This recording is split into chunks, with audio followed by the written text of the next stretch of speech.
that suspension led to my aha moment when it comes to doing things ethically and morally correct. I've had a number of aha moments, and I think that if you cannot identify aha moments in your life, I hate to say this, your aha moment has not come yet.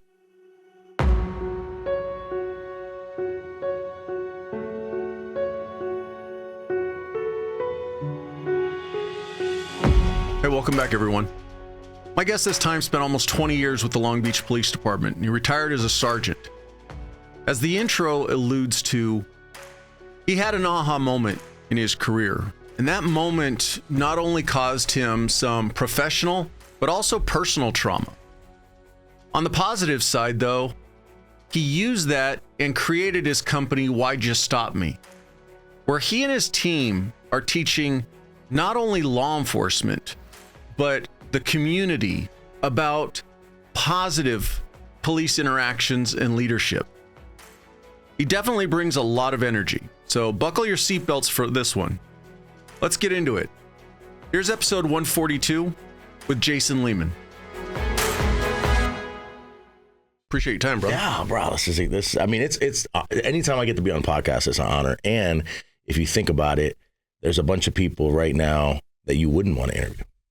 And I'm not one of them, right? So there's somebody you would sit there and say, hey, you know what? This guy has done nothing. He sits on the corner and he does nothing. I don't want to interview that guy. He hasn't done anything. And so to have the ability for somebody to say, hey, this guy's done a couple things, I want to talk to him about his story is, not every aspect of my story is good, but there's been some. But see, that's what makes the stories best, because in your mind, you haven't done anything. In your mind, you feel like, man, what's my story about? Mm-hmm. The way I look at it is, you don't know what part of your story is going to resonate with that one listener. Sure. And I can't be thinking I need to find that guest that's going to hit every listener. Mm-hmm. I need to produce guests or bring guests on the podcast. They're going to hit the specific listener. Sure. Because everybody's story is different. Mm-hmm. And from a purely selfish standpoint, every person that I've sat and had a conversation with, I get the opportunity to learn something. Yeah. And so it feeds my soul to get to hear their story. Yeah, that makes sense. So there's definitely a selfish component to this. There's definitely the benefit that I get from it just on a purely personal level. Yeah, really cool. For you, let's go way back. Okay. We're both from New York. Yes. You lived there a little bit longer than I have. Whereabouts in the city are you from? I grew up on 87th and Broadway in Manhattan. And it was a great upbringing, but very different, right? Everything kind of goes up instead of out, like out here. But yeah, so I spent the majority of my time on the West Side. And family there, as far as your family in New York City, many generations? So my mother is, it's a wild story. She is from Dallas, Texas, or Mesquite, right outside of Dallas. And that whole side of the Hall family over there is all Texan.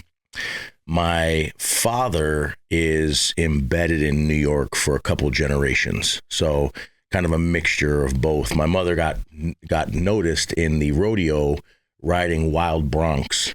And in that situation, a modeling agency noticed her and her sisters, and they created a group called the Hall Sisters, which ultimately were three of America's first international supermodels. Not that I got my father's looks, but but my mother was in that realm. So she got into real estate, separated from my dad, and we lived the majority of my young age in Manhattan. So was the modeling that took her from Texas to New York? It was the modeling that took her to New York, and then she fell in love with my father. They got married, fell out of love pretty quickly, got separated, and then later got divorced. And you left New York at what age? At the age of 13. And for the bigger picture, what kept your mom in New York? Did she enjoy it there? Because what would have not made her go, hey, I'm going to go back home to family in Texas? Yeah, I actually, to this moment, haven't asked her why she didn't go back home to family in Texas. She was working in the real estate sector in New York, and that may have been the answer. But she was doing international real estate, and her company was based out of New York, and she would work nights so that she can work with people in Asia and things like that. And I would kind of run amok, but that's where I think that's probably what kept her kept her in New York. Plus, I think the ability for her and my father to share custody and him having visitation, he got to see me like one night a week and every other weekend. So primarily with your mom? Yeah. What about brothers and sisters? So I have a number of half brothers and half sisters, but I'm my mother's only child. My dad has been married 5 times. So wow, he's a beast. He's a beast. I don't know if that's a good beast or a bad beast, but yeah. So he has kids from 4 different women. Are you still connected with all of them, pretty much? Nah, I don't. I'm not connected with all of them. I mean, we could call each other at the drop of a hat and have a conversation, but it's hard to stay connected. One lives in the Dominican Republic, one lives in France, one right now is living in Thailand. My oldest sister is, 59 or 60 years old, and my youngest sister, and these are halves, but my youngest sister is 29. 28 or 29. So my dad's been making babies for a while. As a young kid, though, did you have a lot of interaction with your stepbrothers and sisters? No, I really didn't. They were all half, but no, I really didn't have very much interaction with them. Here and there, once every couple of months, something like that. 87th and Broadway, where's your dad living? My dad lived on the east side, in a townhome, kind of off of Madison on the Upper East Side. So still, for those who don't know New York City, still walkable. We got to get across Central Park. Yeah. So it'd be a little bit of a serious walk, but you know, you would take a bus there, you could take a cab, take the train. You know, New York is one long island. A lot of people don't realize that it's not very wide. It's just super long. To go from the west side to the east side is the width. Yeah. Right? So it's the width part. So it's not super long, but yeah. What about you as a kid in school and stuff like that? What was life like in New York City? So I had my issues as a child because of the separation, I think, and because of other issues. I think I did okay in school, and then ended up getting myself kind of into the wrong crew. I was playing Little League baseball with a kid that I had met inside of my apartment. And a lot of people don't recognize this, but an apartment building is like an entire housing community in California. So if you were to put an entire housing community in California into one building, that's what I was in. I mean, every floor of a, 36 floor skyrise apartment building is, probably the equivalent of 30 homes, 30 houses, right? So you got a lot going on inside of these big buildings. But I met this kid, he introduced me into Little League and started playing Little League on a team called the Young Bloods. And it was primarily Puerto Rican and Dominican heritage of kids that were playing. And I was the only white kid. And that's kind of how I got into understanding that I never really got an opportunity to build bias against a group of humans. Definitely not based off of race. And so that's, I believe that's kind of learned behavior. And because I was around that for a while, it really helped me to understand, that we're, we all look a little bit different, but we're all human. And that was cool. For me, and I tell people this all the time, I think that's one of the great things, and not just New York City, all up and down the big cities on the East Coast is, there's neighborhoods that are largely a particular ethnic community. And for the most part, you tend to stay amongst your kind. But when you're shoulder to shoulder with so many different people in a city environment like that, it forces you to stop looking at people for what they look like, and it's just the person next to you. Yeah, I think that's super important. I believe that that's one of the hiccups that we find in the first responder community, is that we come into an environment that we haven't been around. It doesn't make us bad that we haven't been around it. It doesn't make us good that we haven't been around it. It makes us different. And so now we come in as the different person, being around people that are different. And there has to be some type of period where we're getting to know individuals and know people. And sometimes it's in those periods where our minds get skewed, because who are the people that we know? We know the people that call 911, the people that we respond to that are suspects. And so now this new culture, new group, sometimes when we engage with them, we only see them as the bad people. And that's something that takes very, very trained behavior to get past and get beyond. So yeah, it helped me out a lot. I've loosely said this, and for a lot of cops, the best ones, and this is not a blanket statement, I truly believe the best ones are the ones, and I'll put myself in that came from a little bit less, maybe didn't have the silver spoon, and forced us into situations where we were outside of our comfort zone, so to speak. There are some very fortunate men and women that come into this profession. They really never saw diversity in their life. They lived in a very small bubble, but they've still been able to exceed and excel in the job. But I do believe that for the most part, those of us who were around a lot of different people are the best cops. Yeah, and I mean, I was around a lot of different people, but I grew up upper middle class. So I think me being around, me taking trips to Harlem or to the projects to visit with my friends that were on my baseball team was my choice. But it was not something I had to be in or had to be there. But being there, I realized that some people had to be in those situations. And so it helped me from a different perspective. So I'm glad you didn't put the universal on, all of us, because I think I am in that kind of different group where I grew up in this position where I could have been seen as having a silver spoon in my mouth. And I'm not scared to admit that because I didn't have a choice on that, right? My parents kind of built up that situation and put me in that spot. But I still found myself, for lack of better terms, attracted to a multicultural group of friends. So it's interesting. And that just goes back to, I honestly believe it was a forced immersion just because you were living in the city.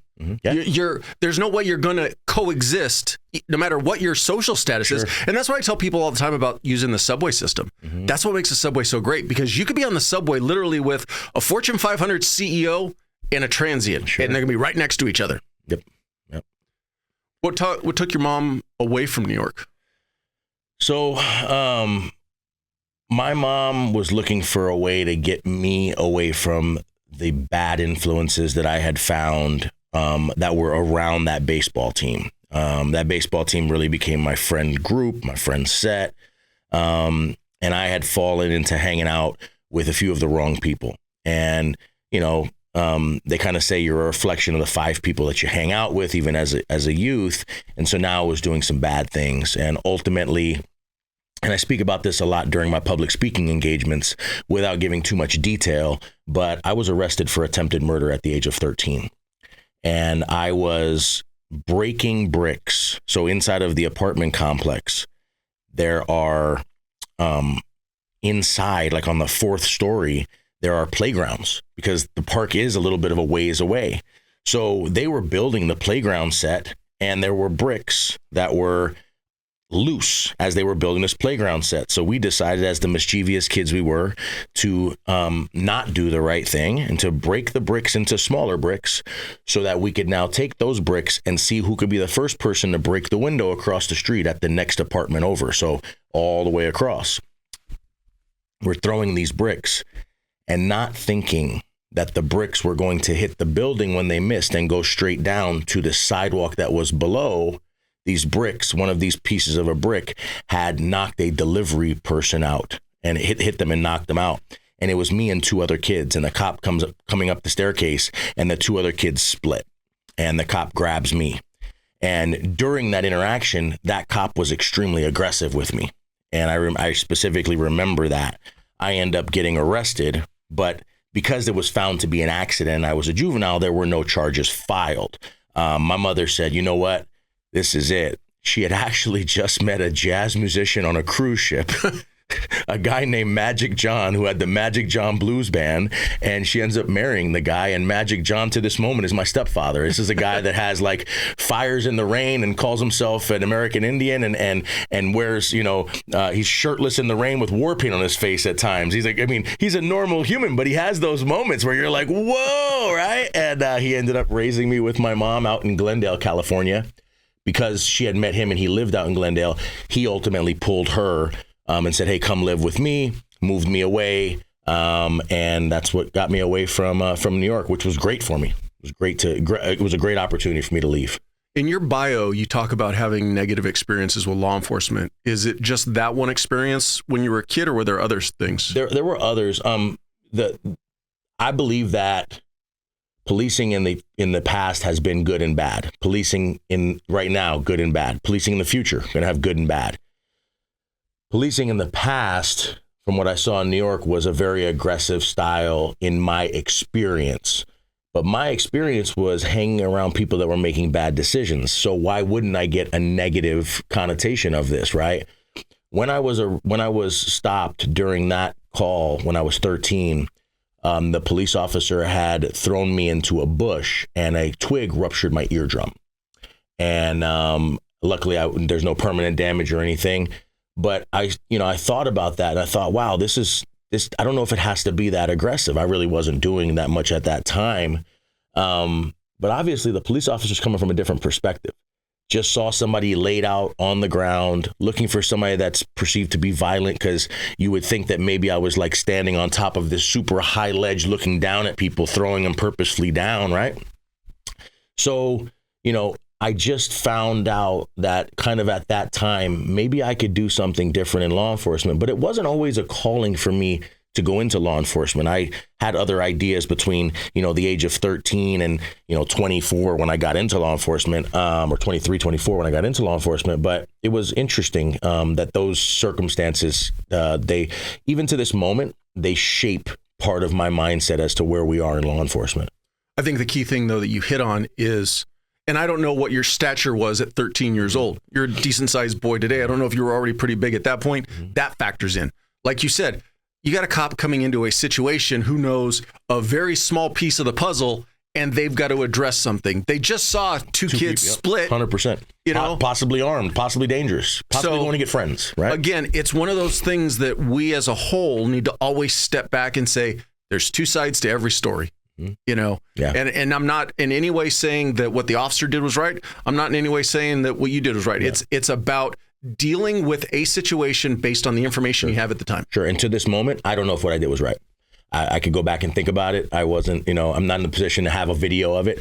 I have absolutely no clue. I could have actually sparked that without even knowing it, right? Especially with the undeveloped brain or underdeveloped brain. And so there's a lot to it. I just recognized at that point, if I ever got into a law enforcement situation, I want to continuously reevaluate to see what I could do better and what I could do differently. And that's interesting because not all of my law enforcement career, I thought that way. So it's an interesting dynamic. Did you have anybody in your family that was connected to law enforcement?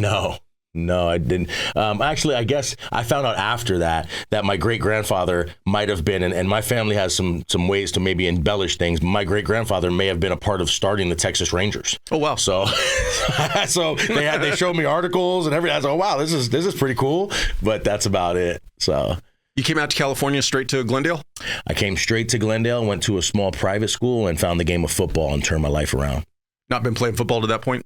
No, I play other sports. Sports in the city are hard, really hard. For schools to have organized sports in the city is extremely difficult. And football is like unheard of. Tackle football, big football, like unheard of. You may be able to play lacrosse or soccer or something else, but tackle football took so much. You had to leave the city. You had to go to a field. You had to have a place for equipment. It sounds so easy out here. Out there, that's a challenge. Going back real quick, the Little League games, were they played in Central Park? No, they were played down on Houston Street along the river. So we would travel, and I could actually remember being in cars with grown adults that were not doing the right things. They would race each other in their vehicles as they were driving us down. I mean, it was crazy, just flying down the street in these cars, and I was just sitting here thinking, wow, this is nuts. And it's that mindset that raises youth to think they can also break the rules, right? You see your parents driving cars 30 miles over the speed limit, weaving in and out of traffic, and that's cool. Well, now I can go do things as well, right? That's part of how this element starts and begins. Right? School-wise, once you got here to California, how were you as from the academic side?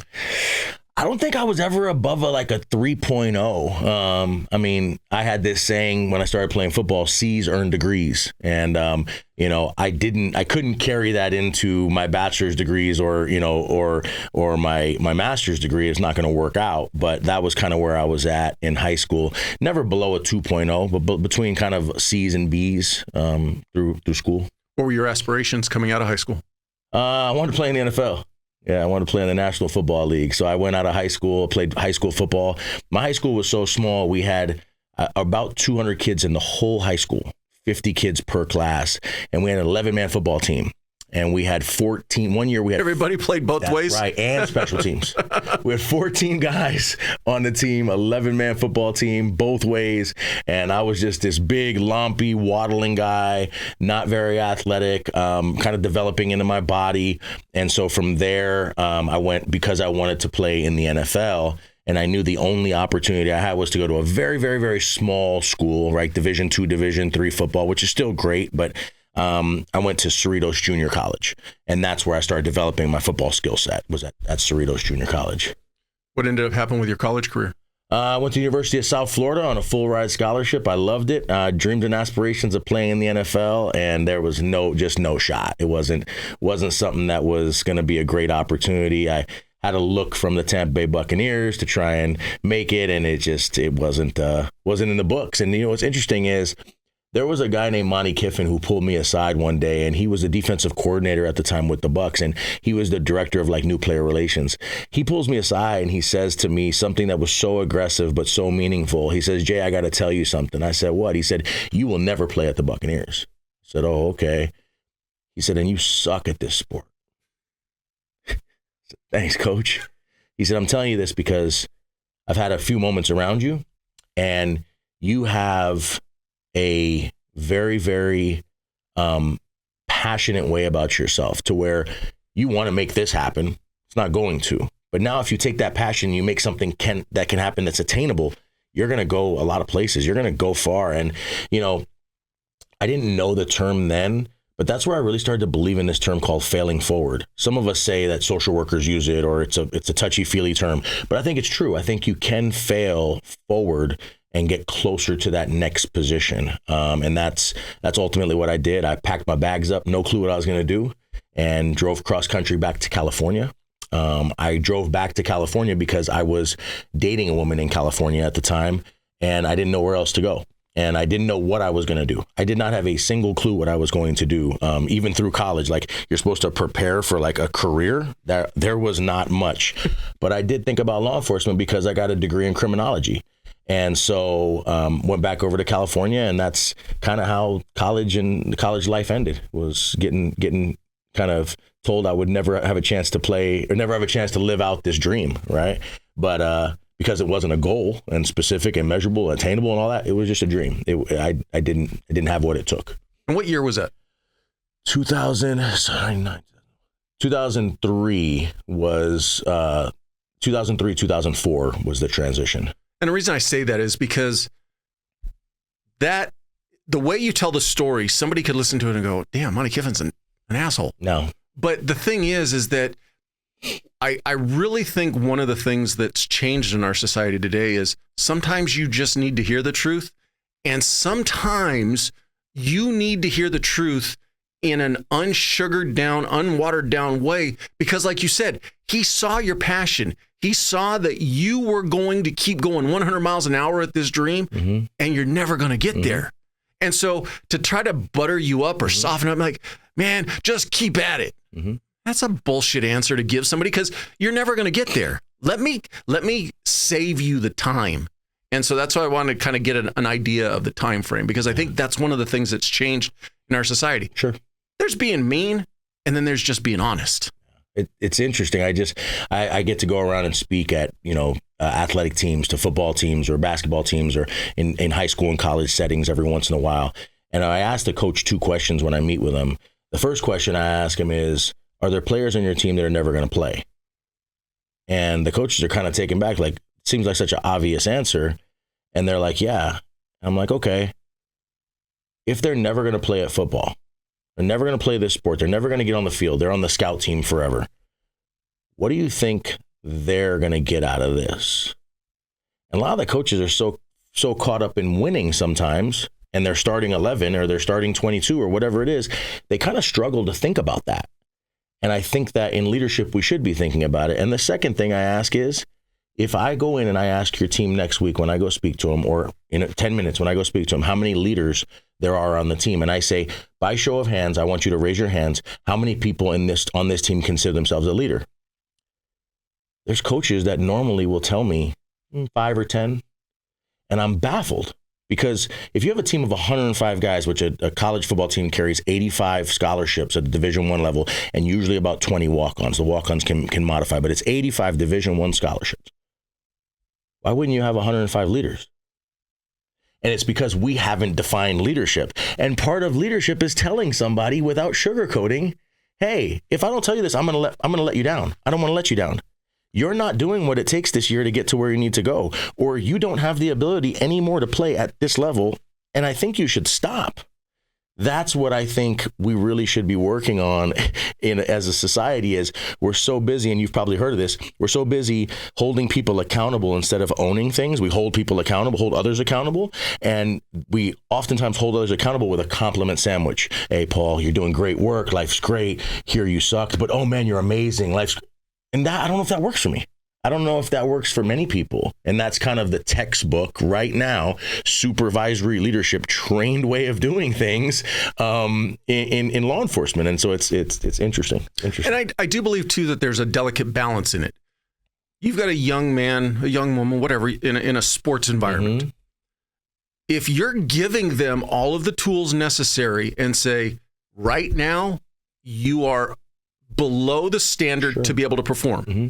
Here's what you need to do. Yes. Now, if they're moving forward and they're trying to accomplish that, then don't derail them. Sure, 100%. Keep pushing them.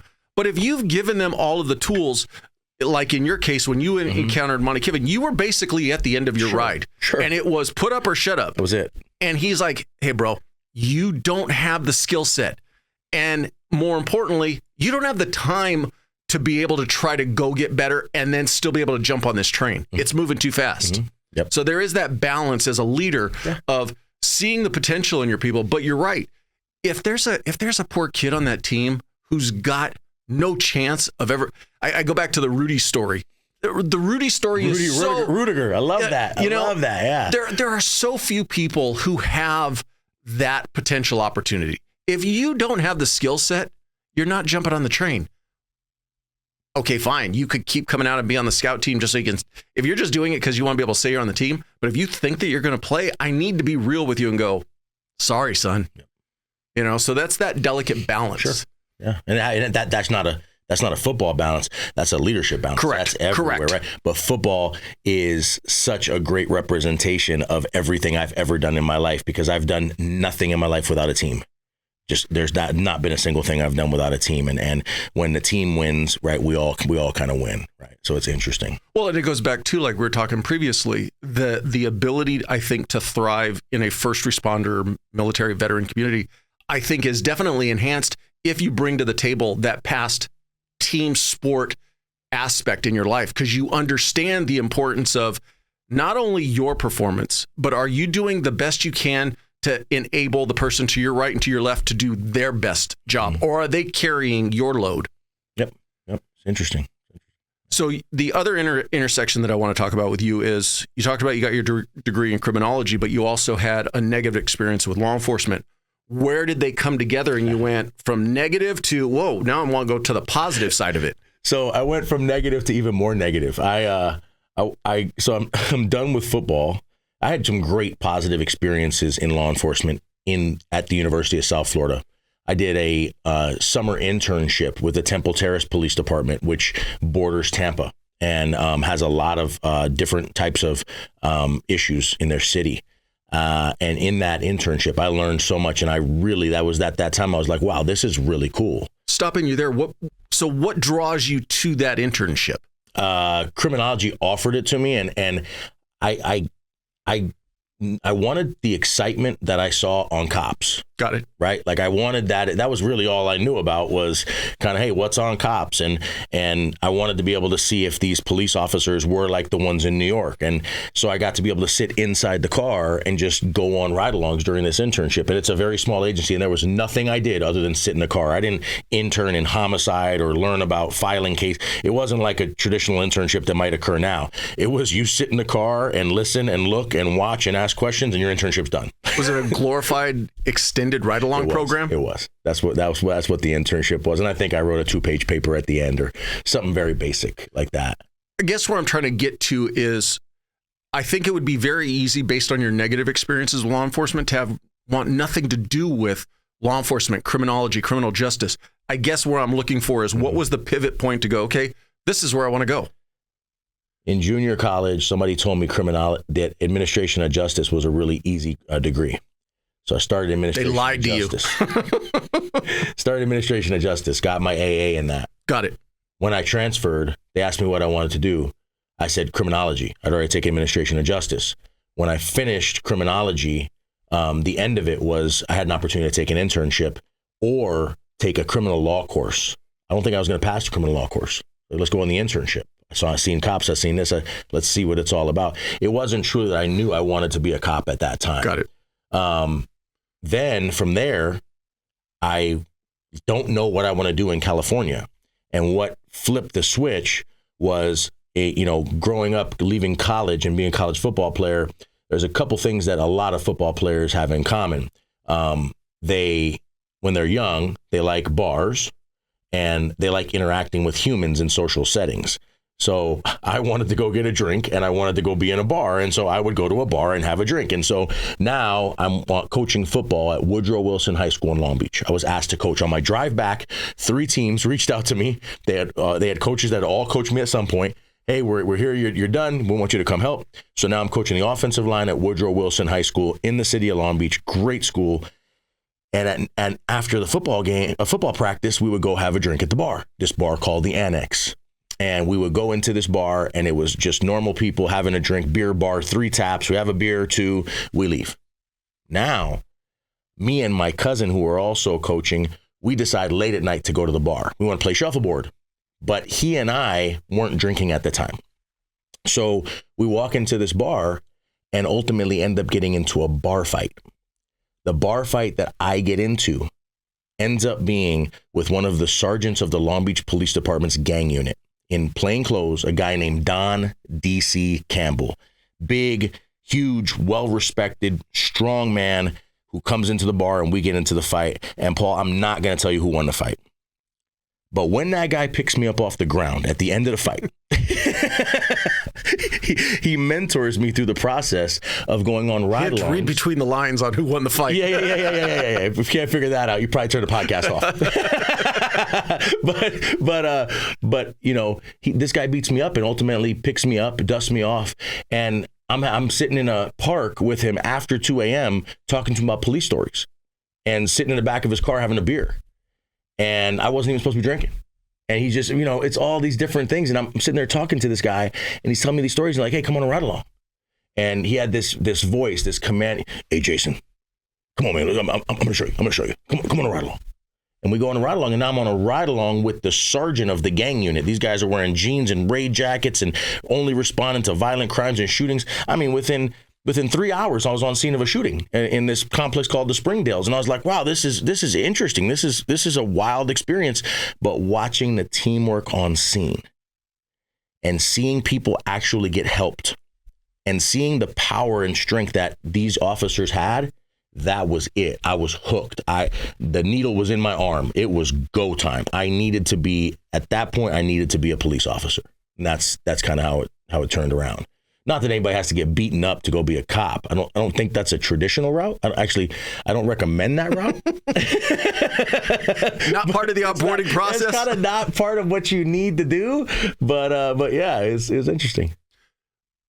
Did you look at any other agency besides Long Beach? I didn't even know any other agency existed. I was literally, I had become an EMT. I was doing the coaching thing, and I was going on a couple ride-alongs with Long Beach PD, and I was like, hey, I'm just going to be a Long Beach cop. I didn't even recognize how competitive it was until I went to a convention center and stood in the line. And I kid you not, this line was hundreds of people long. I know it doesn't exist as much now, and it's a way different hiring process. But you stood in this long line. And then when I got inside, I sat in the convention center. And I kid you not, if I looked straight ahead, I couldn't see the left wall or the right wall of this convention center. It was just vast. And the person speaking to me was speaking through a big, huge speaker. And you could barely even see them. They were so far away. I must have been, 20 rows of tables back, just getting ready to take this test. And I looked over and I saw the person next to me. And they had taken their shoes off and their feet were on the floor. And I told myself at that time, I know I got that one beat. And then I walked into the restroom and I saw a guy in a G unit tank top and it was barely covering his nipples. And he was in there with some tight, like combat pants on. It didn't make any sense. And I looked over at him. He goes, "What's up, dog?" And I was like, "I know I got that one beat." And so I started like, I think I could do this. Like, I think I could beat these guys out. And they said something, I don't know, there was, 600 or 700 people there. And this was one of 2 dates. And they were going to hire 88. And I told myself, I'm going to be one of the 88. Like, that was it. And I ended up going through the process and getting hired. What year did you go in the academy? 2005. Now, you've already got a lot of years of, football practice, a lot of hell weeks, all that type stuff under your belt, so you understand the grind. But what was it like going into the academy for you? I actually thought I understood the grind, but I actually didn't. Football practice does not correlate to the academy setting. I think the military does a pretty good job of correlating. But football practice and playing football in the South is different than playing football other places back then. The coaches would get right up in your face. Like, I had a coach named Greg Fry who would get so close to my face mask that his spit particles would land on my lip. And I hate to tell you that, but that when another grown man's spit particles lands on your lip, it's a time you usually should stop, right? And I kept on going. So some of that was replicated when they were kind of screaming at me to condition me and stuff. And the academy back then was, I think, a little bit more high stress than it is now. But it was interesting because I was recognize that and say, okay, I can deal with this. But I didn't really recognize that they actually cared about me in the academy. Whereas if you went through a military setting, you would know that your drill instructors cared about you, but this is all part of a game. I just didn't recognize it was a game. So my first week, I was like, oh, what is going on here? I mean, I could physically do it. But it was interesting. It was an interesting dynamic to go through it. The team aspect of it was very similar. How do I get along with my squad, with my team? How do we huddle up and talk amongst ourselves? How do we help coach and mentor the guys that are kind of behind? Those kinds of things were kind of really ingrained in me. Well, and for Southern California law enforcement, for those listening who don't know about it, Long Beach is in a unique situation because they're one of the very few smaller-ish, not small, but mid-size, for a municipal city agency that runs its own academy. Yes. Yeah. And when I came on back in the early 90s, it had a reputation, and I'm assuming even into the early 2000s, it still was there. Yeah, so the reputation that Long Beach has is the Orange County sheriffs have always, well, from my understanding, have always kind of had the reputation that they're like kind of the most hardcore organization in the academy. LA County, LAPD kind of have some ideas. And since LAPD has really kind of fallen back into more of an educational model, but Long Beach has kind of been this almost like rogue stepchild to LA County. And they're in LA County, but when I got hired, there was 1,060 police officers. A lot of people don't realize how big it is. But, it's not normal in academies to have recruit training officers or drill instructors or whatever you call them from your own agency. Usually it's a regional academy with instructors from different agencies that come together. These are all Long Beach people teaching you kind of the Long Beach way, obviously keeping high morals and high ethics and understanding the penal code and the vehicle code and policy. But because of that, they kind of have this, autonomy to do whatever they want. And so the Long Beach way was something that was preached. I don't believe they preach that anymore because I think it creates a separatist kind of concept. But back then it was like, hey, we're from Long Beach, we do it this way. And if you're not from Long Beach, welcome to Long Beach. And that was kind of the way that it was kind of instilled in you. And that made it pretty interesting. You're now on the road. You're a cop. How long, and I don't want to put it this way, because we're going to get into your transition away from the job, but the luster kind of got knocked off a little bit. Oh, yeah. For you, when did it start changing? Well, and I know that we want to talk about the transition, and I think that's so important, but when I got hired, I had a few field training officers that showed me the wrong way to do police work. Well, and I want to pause you right there. What I want you to talk about is the experiences that you experienced, which are the catalyst for what you're doing today. Sure. And so it was a few, when I say a few, I mean like 2 or 3 field training officers that maybe they didn't tell me I could do it that way, but when I did it that way, I felt good about it. And I was a very ethical police officer for the majority of my career, but why speak about that if I've been making mistakes? Why would I sit there and tell you, oh, the majority of it was good? Because now your question is, well, what was bad? right? If there was something bad, right? My career should have been in totality good, and it wasn't. I got onto this job, and the way it works is you have a different field training officer every month, and my first field training officer was super ethical and a great guy. And my second field training officer, I went on a call, and in Long Beach back then, spitting in public was a crime. It was an arrestable offense, public expectoration. We talk about some bad laws. That was a bad law. It's not an okay law. and so that law got taken off of the books, right? You shouldn't go to jail for spitting. I can't put the two together. Don't go to Singapore. Right? Yeah, well, there you go. But right. So we're sitting here looking at this situation, and I stopped and dealt with a transient, or what we call a person experiencing homelessness now, right? And this person was trespassing at a gas station, begging people for money, and he sat on a curb and he spit. And I told him, without knowing what he was going to do, I told him, hey, man, clean that up. Just like that. Police mode. Clean that up, man. This guy took his shirt off, the only shirt he owned, and started scrubbing the ground with his own shirt. And I looked around, and I saw police officers smirking. And I didn't know if it was okay or not. But the next day, that was what was talked about in briefing. And I told myself, wow. I'm allowed to, and I didn't say it in this words, but I'm going to give you what ends up being is I'm allowed to morally injure myself on this job. I can do things on this job with my badge, my gun, my patches that I couldn't do in real life. In my regular clothes, if I saw somebody spit and I was in plain clothes, I wouldn't go tell them to go clean the spit up, and definitely wouldn't allow them to do it with their own shirt. And not that I did that all the time, but that's what led me down a path of a couple years of making decisions that were not the most ethical and not the most morally correct. And so I had to kind of turn my life around, and I can talk more to you about it if you want it. But I turned my life around and found out that there was an ethical way to do it. And I found out by asking myself a question. And that question was, who am I looking up to? And when I couldn't answer that question, I realized if I don't have somebody to look up to, the only thing I can do is look down upon people. And if all I'm going to do is look down upon people, how can I hold myself or themselves to a level of respect? Because I thought respect was earned. But if respect is earned, I get to disrespect you so you earn my respect. And respect is lost. They disrespected me. Well, now I get to disrespect you till you earn it back. As a paid protector, I'm not allowed to do things that way. Trust may be earned and lost. That might happen. But respect for your heartbeat beyond the condition has to be there. So then I started realizing towards the last few years of my career, internally, as a law enforcement officer, so now I turned my life around. Now I'm doing things morally correct, ethically sound, everything, right? And this is after a deadly force situation, after, me dealing with suicidal ideations, after a lot of things that happened in my career. Towards the end of my career, I realized that I don't know and understand what is holding supervision back from being effective leaders, in part, certain leaders. I don't know.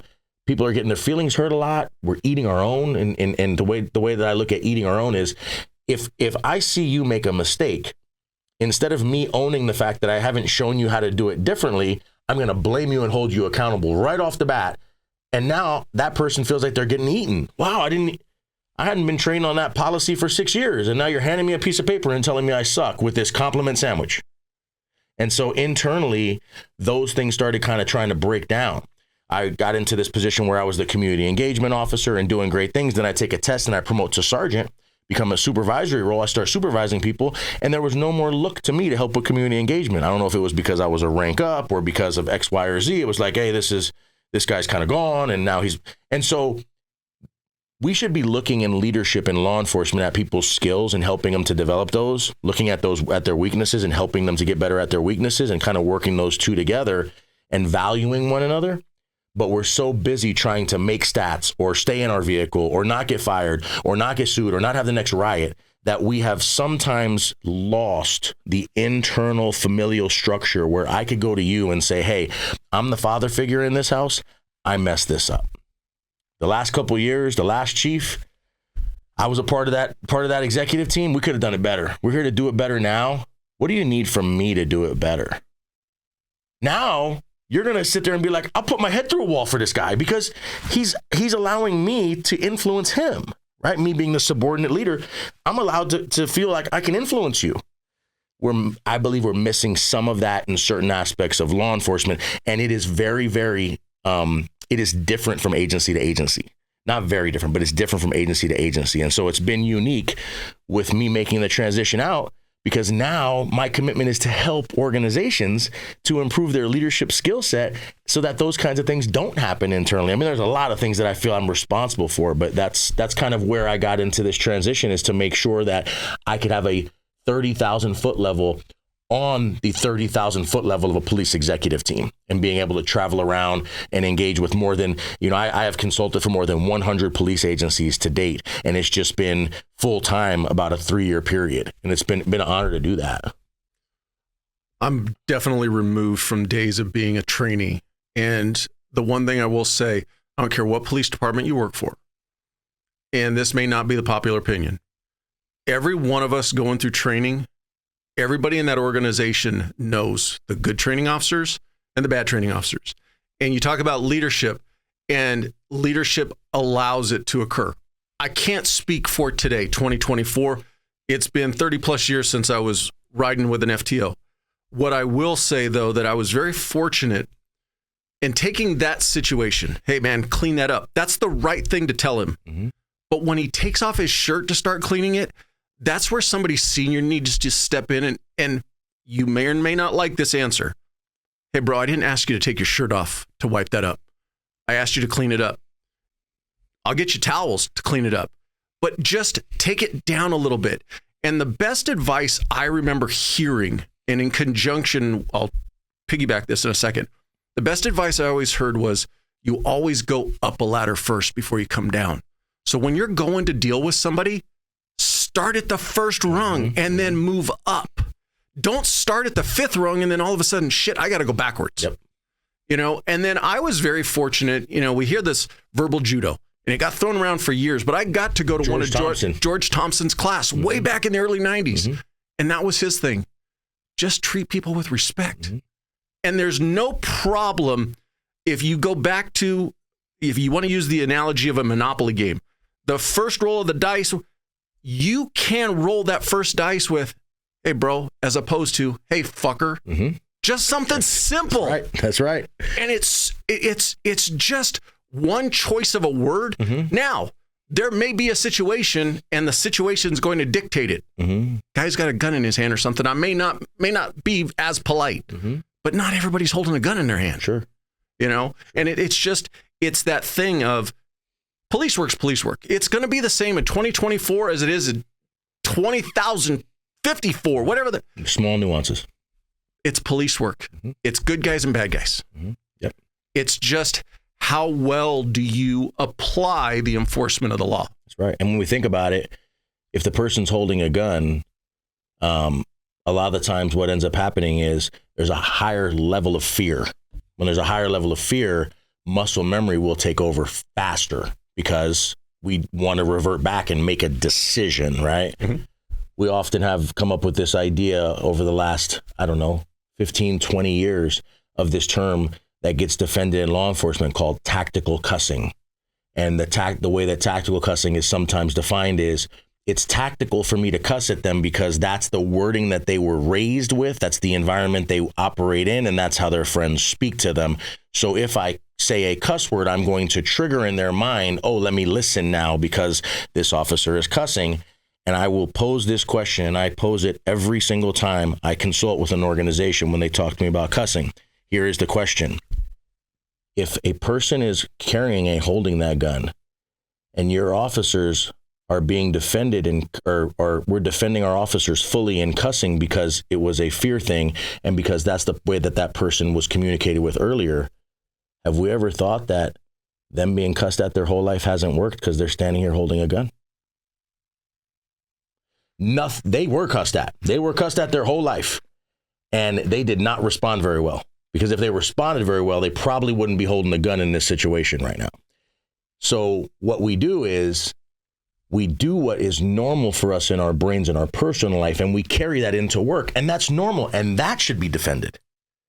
Hey, this person cusses in their personal life, but what do we want to do if we really want to hit that level of moving from duty, which is like in policy, to desire, which is I care? if we're going to be police officers, we have to maybe control our cussing in our personal lives, because what's going to happen is we're going to revert back and we're going to cuss and we're going to blame it on tactical cussing. And at some point, it's not going to work out, especially if I'm white and you're black. And I hate to say it that way, but if I'm white and you're black and I cuss at you, what does a jury think about me? No matter what I think about myself, no matter what others think about me, people don't cuss at somebody that they care for. And if they're a different race, now they're going to look at, oh, maybe they were a racist, which 99.9% of the time is not the case. But we really want to think about those different ideas. And you brought it up when you were saying, hey, sometimes in tactical situations or in high-speed situations, maybe we have to be more aggressive. We do. We have to be more aggressive, more assertive. And maybe we have to repeat ourselves twice. And a police officer that defends cussing as it has to happen says, I've done it. I've done this. And I talked to him. What have you done? I've told him to put the gun down. They wouldn't do it. And I said, then what'd you say? I said, put the fucking gun down. And then what'd they do? They put it down. Why? Because I cussed. No. Because you gave them time to process what you said by saying it again, by elevating your voice, by using different inflection, by repositioning, by changing your perspective and allowing them to change their perspective with time and distance equaling options. They put it down. I don't believe the cuss word had anything to do with it. But that's something that I kind of get on a tangent about, because I believe that that's kind of those small changes that a very exemplary police agency can make. There's a lot of exemplary police agencies full of a lot of exemplary police officers.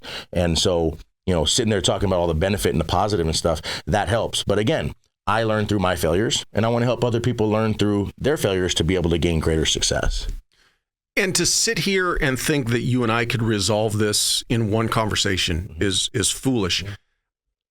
If I could say anything, it's the nuance of the job is impacted. And I think you hit the nail on the head. It's what you bring to the table from your personal side. I think far too many of us forget that at the end of the day, it's just a uniform and it's just a badge. And guess what? You take that off when you go home. And then some of us do. And then, and then you're just Bill, you're just Janet, you're just whoever. And we forget that when we're doing the job, that we're just Bill, we're just Janet.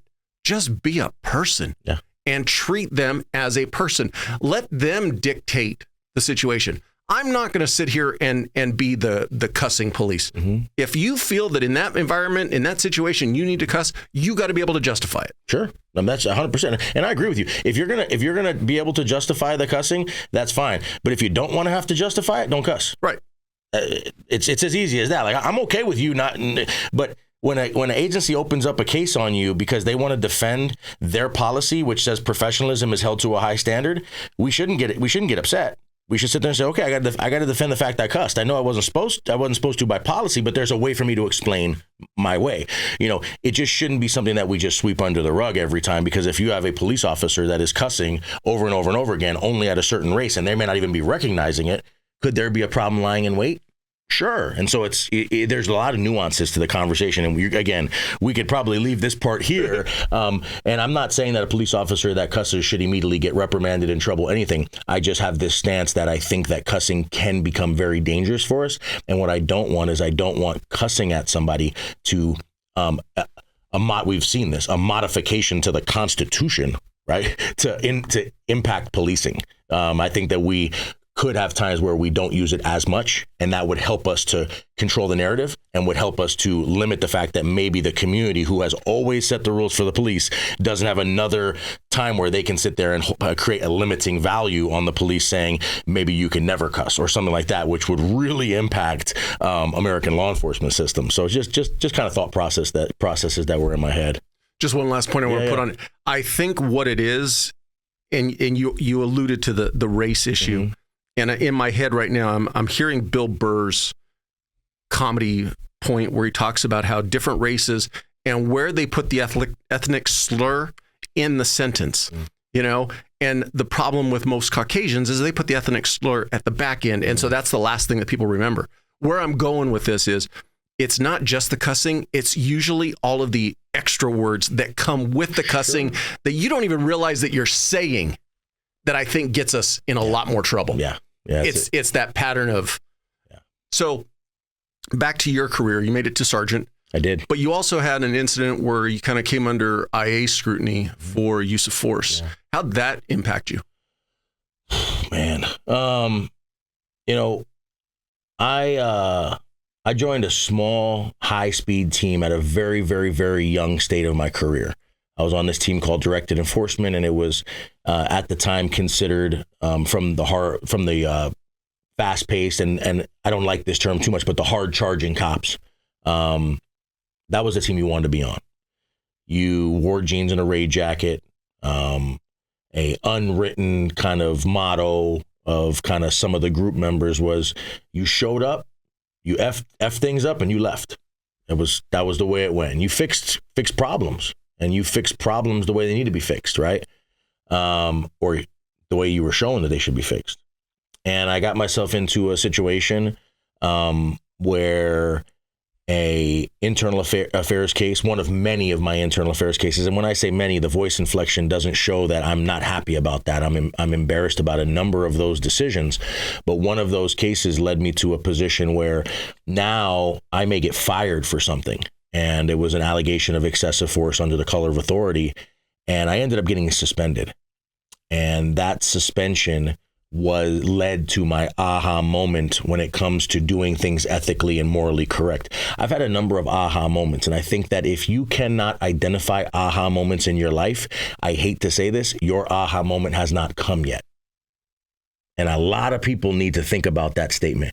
If you cannot identify the aha moment in your life, finding God, almost getting fired, you're now gallivanting around on a great white horse. And at some point, you're going to get knocked off that horse. So you better start evaluating what your aha moment was so you don't go looking for that, right? Like, we want to be able to figure that out. We all need those moments.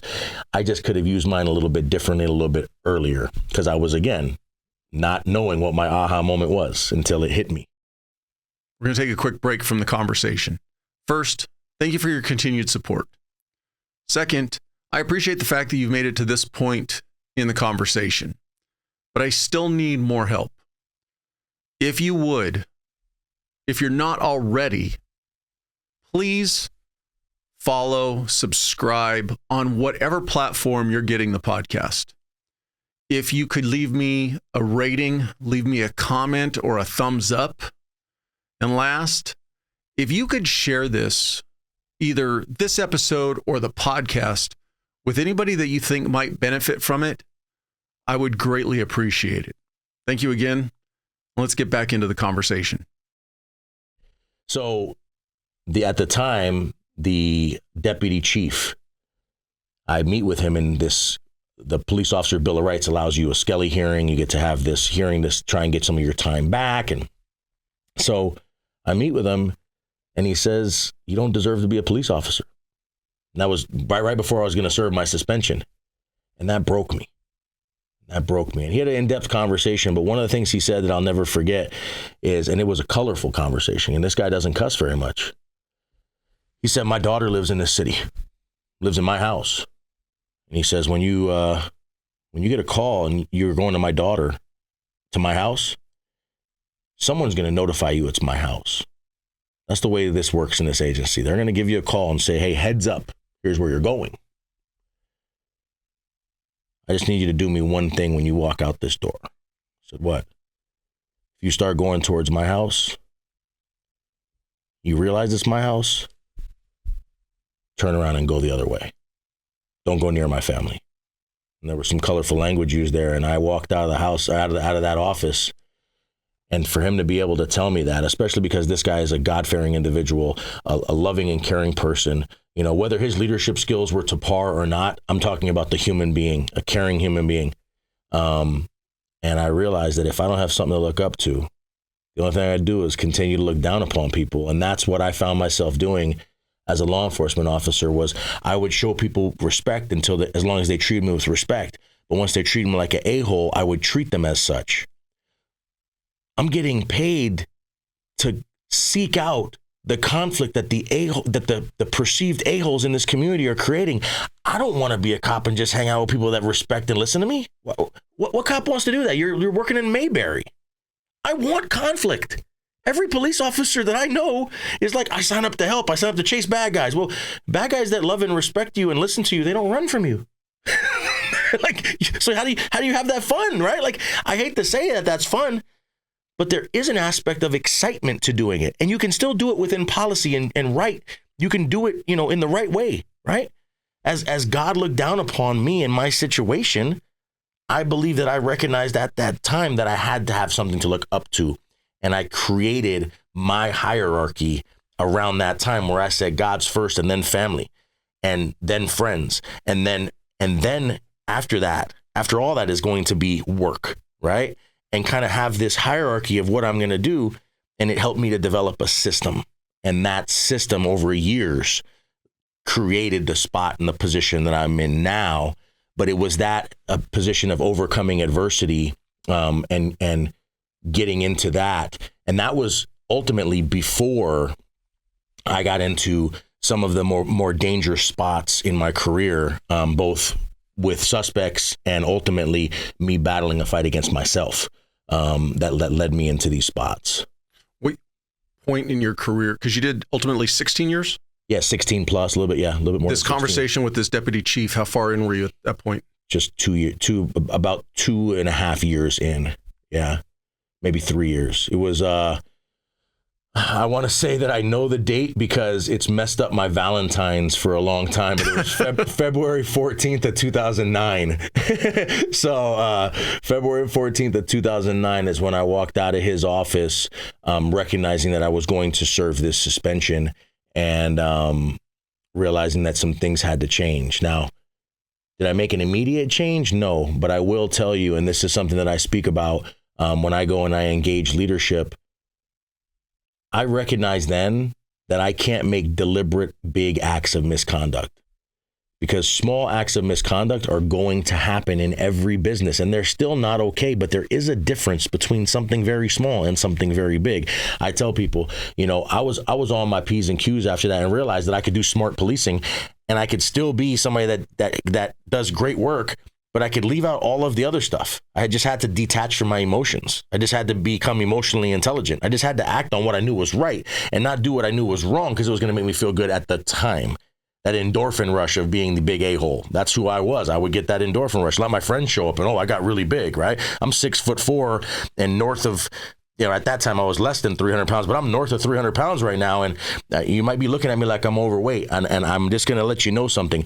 My doctor just a few weeks ago said, Jason, you need to know something. You're not overweight. And I said, what are you talking about, doc? He said, you're just too short for your weight. You should be like 10'6". So I just want to make sure we get all that clear. But what ended up happening was, I realize now I could do smart and ethical policing. I'd still break some rules. I think that in December of 2021, right before I retired, I think that I had to take a shit and I might have ran a red light going to the station to take a shit.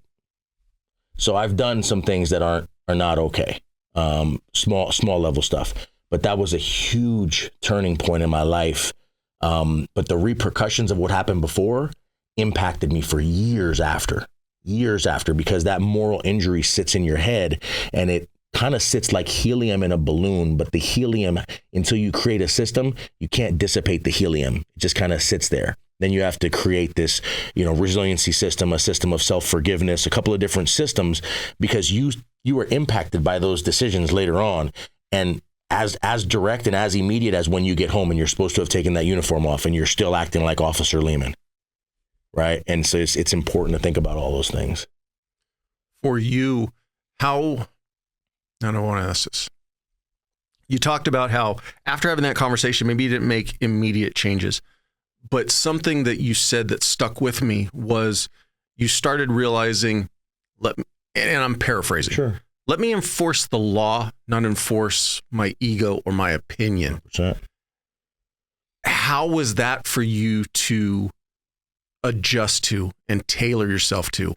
Well, I use some terms that the Echelon Front organization has termed and coined, but I use them because they work for me, right? I had to learn to subordinate my ego. I had to learn that my ego is subordinate to Jason Lehman, me as a whole human, and really recognize that there's 9 things that trigger most human beings when they can Google 9 indicators of rage. And I had to subordinate those things in order for me to be effective and be impactful. When I speak to kids about this stuff at high school, I ask them if they've ever met their inner idiot. And the inner idiot is the person for me that's inside my body. And my inner idiot, to describe him best, and I'm not saying this is a bad thing or a good thing, but to describe him best, he has nothing but time. He sits in here and he sweats and he does burpees and he does push-ups and he gets strong and he's looking to get out, but he's looking to get out for a wrong reason. So I have to kind of push him down. That's what I learned when I realized that I could legitimately interrupt another human being's forward progress purposefully, and it was going to injure me as well. I didn't know about the injury to myself until 2010, which was a year later, when I was sitting on a couch. Now I'm back on my team. I'm doing great police work. I definitely took a hiatus from my team, but it wasn't until it was in the middle of all of this stuff. But it wasn't until I realized, hey, I could do this the right way, and life got feeling really good, at least in my moment at the time. I'm doing police work by the book. I'm working with my team. I'm doing good things. I'm going out with my friends. I'm great in social settings. I'm great, right?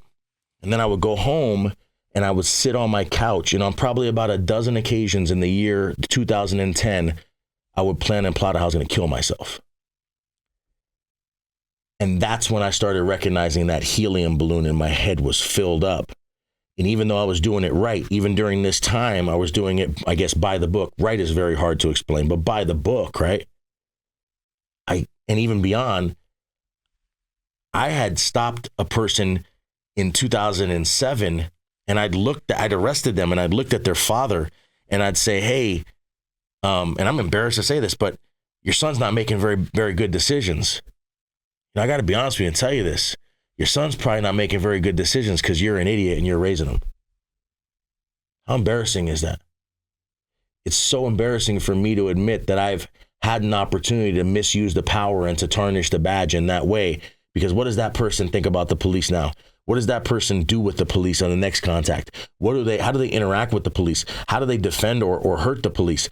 All of these different ideas. And so I realized through getting therapy, because I did not do that, obviously, but I was introduced to therapy, and I kind of recognized at that point, I have to do things to deflate the balloon of helium that's in my head, not to increase it. But we all go get a medical every year. We don't go get a mental every year. And so I'm a strong supporter of us making sure that we have ongoing interaction with mental health professionals. But that's really what helped me. I had to go through all of that to help me to recognize, hey, when I respect myself, I can respect others.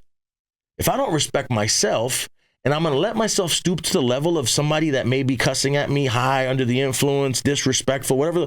And I can't detach from my emotions, then I'm going to be in there. I'm not going to act on emotional intelligence.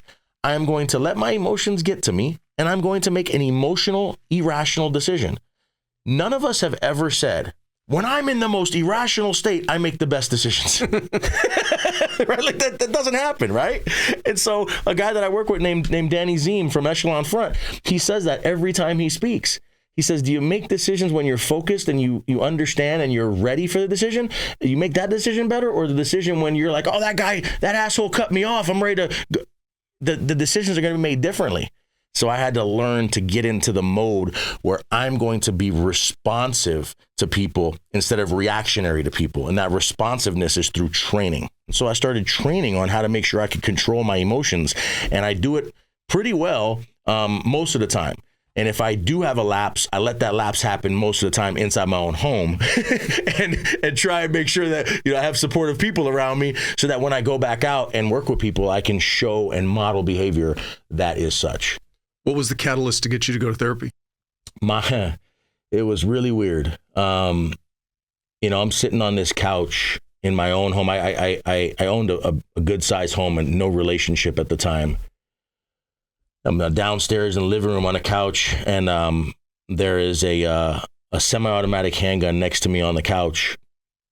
And I'm thinking about putting that gun deep into the back of my throat and thinking about where my brain splatter is going to go on the wall so that my family, when they do respond, can just wipe it up and it'll go away. And I got on the phone with my dad. And my dad didn't really get into my life until college, because in college, my mom tried, and I love my mom, but she tried to shut down my scholarship opportunities based off of the location where they were, because I was going to be too far away from her baby.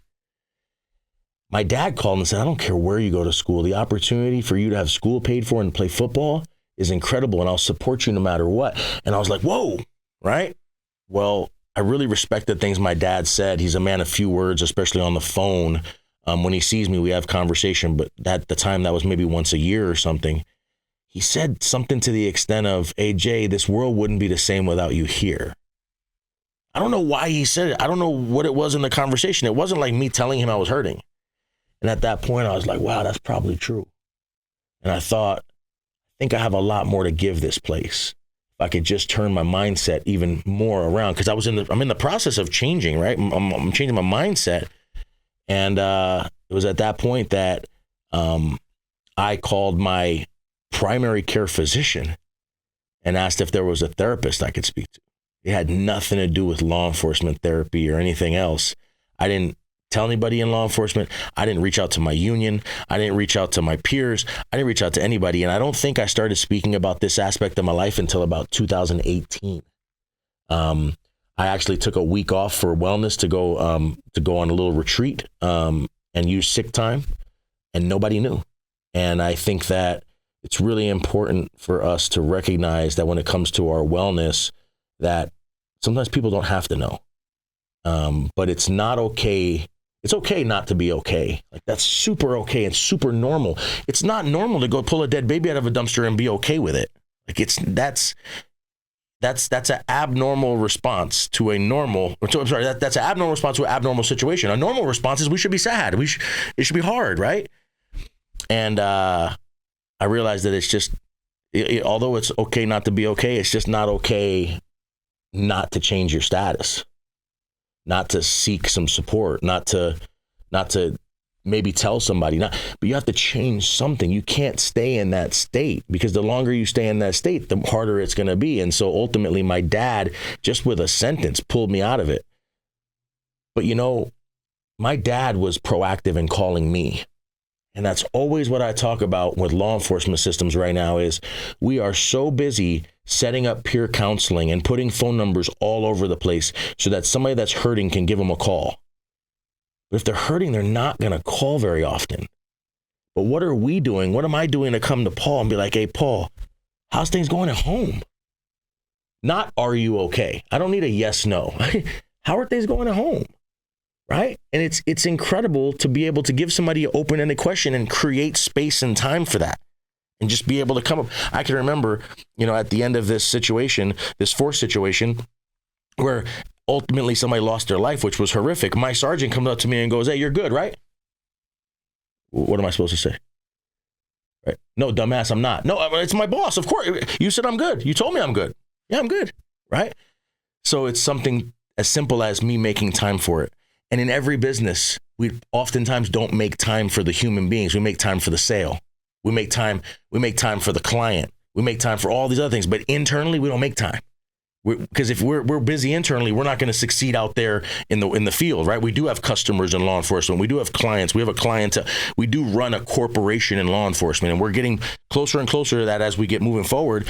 And so it's important for us to sit there and say, hey, here is where we can go, and we can go here with a team that's effective and that is at their highest peak. They respect themselves because they are high performers, because their body and their mind and their everything is performing at a high level. We want to be able to get to that spot. It could be as easy as somebody pushing their keyboard away when it's time to talk. Hey, Sarge, you got a second? Yeah, absolutely. And push that keyboard away and focus, right? Not like this. Yeah, what's up, man? So it's interesting. So it was me getting into that spot with my father, and that small sentence that made that change. And that's why I always try and leave somebody with those small tidbits of information, because if you just get to one person, it makes such a big difference. If one person listens to this podcast and they recognize that right now they're not okay, which, by the way, is often the time a person would listen to a podcast, is I'm not okay. I'm looking for something new. I'm looking for a way to change. If they could listen to this podcast that you are gracious enough to set up. It's not easy to set up a podcast. It's not easy to do the things that you do with the leaders from all over the country, to go and meet with Nick Machine Gun Lavery and bring your setup and go try and have just that moment in the window he has because he's such a busy person, or to find a way to coerce me to come out here and talk to you and get into these spots. if we can just sit there and say, hey, let me check on somebody I haven't checked on in a while. Let me ask somebody a question that's open-ended. Let me create some time. Let me create some space. But what is it? No, I got to make the sale. No, I need overtime for that. No, my boss has given me some other task I have to do. No. It's too hard. We've always done it this way. And we're getting stuck in these spots. So it was just my dad. If I have to say one thing that I do think is a positive that is changing in the first responder community is that sense of, for many years, hey, you signed up for this job. Yeah, we see horrible things.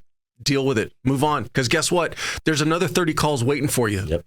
Where that's where I'm seeing a positive change is you got young men and women coming into this career. And let's even go back to if they did live in that little bubble and maybe they never saw anything horrific. And all of a sudden they go to that first major traffic collision and there's bodies that are mangled. That's not normal for the average person to see. And then what do? Hey, you clear from that call? Because we got another one. Mm-hmm. You know, I do see us changing to where we're starting to go, not, hey, you're good. Hey, are you good? Mm-hmm. Mm-hmm. That's a positive change. Sure, no, 100%. And there has been a change. You know, I work closely, and we're endorsed by the National Fraternal Order of Police, and we work closely with some of their folks on their wellness team, and to realize that we think that the average life expectancy of a police officer after retirement is 7 years. It's way longer than that now, right? That's kind of an old number. To find out that 1 in 6 police officers still have had suicidal ideations throughout their career. Those numbers are going down, but there is still something else that's missing. And I want to challenge the listeners on this podcast to find out what is missing. Because more of us have to be trying to figure out what's next and asking why. And I was so busy and caught up. I'm at the very cusp of the millennial generation. And I was so caught up in making fun of people that asked why that I didn't realize that that's why we have technology the way we have. That's why this podcast operates this way, is because somebody asked why. And they asked why, and now all of our technology got better, right? So the why is so important. And it was important years ago, but our why was shut down years ago, and it was then approved. Hey, why am I? Because I told you so. I caught myself saying it to my kid a few weeks ago. Why did I said because I told you so, and I caught myself and I told my kid right off the bat, hey, Daddy messed up on that response. What? It's not because I told you so, and I gave the reason, the understandable reason as to why I needed him to go and make his bed or whatever it is that answered his why. Right. And that's how this works. But yeah, it's really interesting. There's two things now we're even moving on, but the millennials do get the brunt of the negative attention. And one of the things I've said is be careful how big a stones you throw at the millennials because they were raised by us. Yeah. So just remember that. That's right. Okay. They didn't just appear out of thin air. Uh-huh. They were raised by us. Yeah. And the one thing I will say is if you walked into a room right now, a 30-year salt and a boot rookie, they both want to know the why. But we give the 30-year boot or the 30-year salty guy the okay to ask, well, why are we doing that? Where we tell the young guy, hey, just because I said so.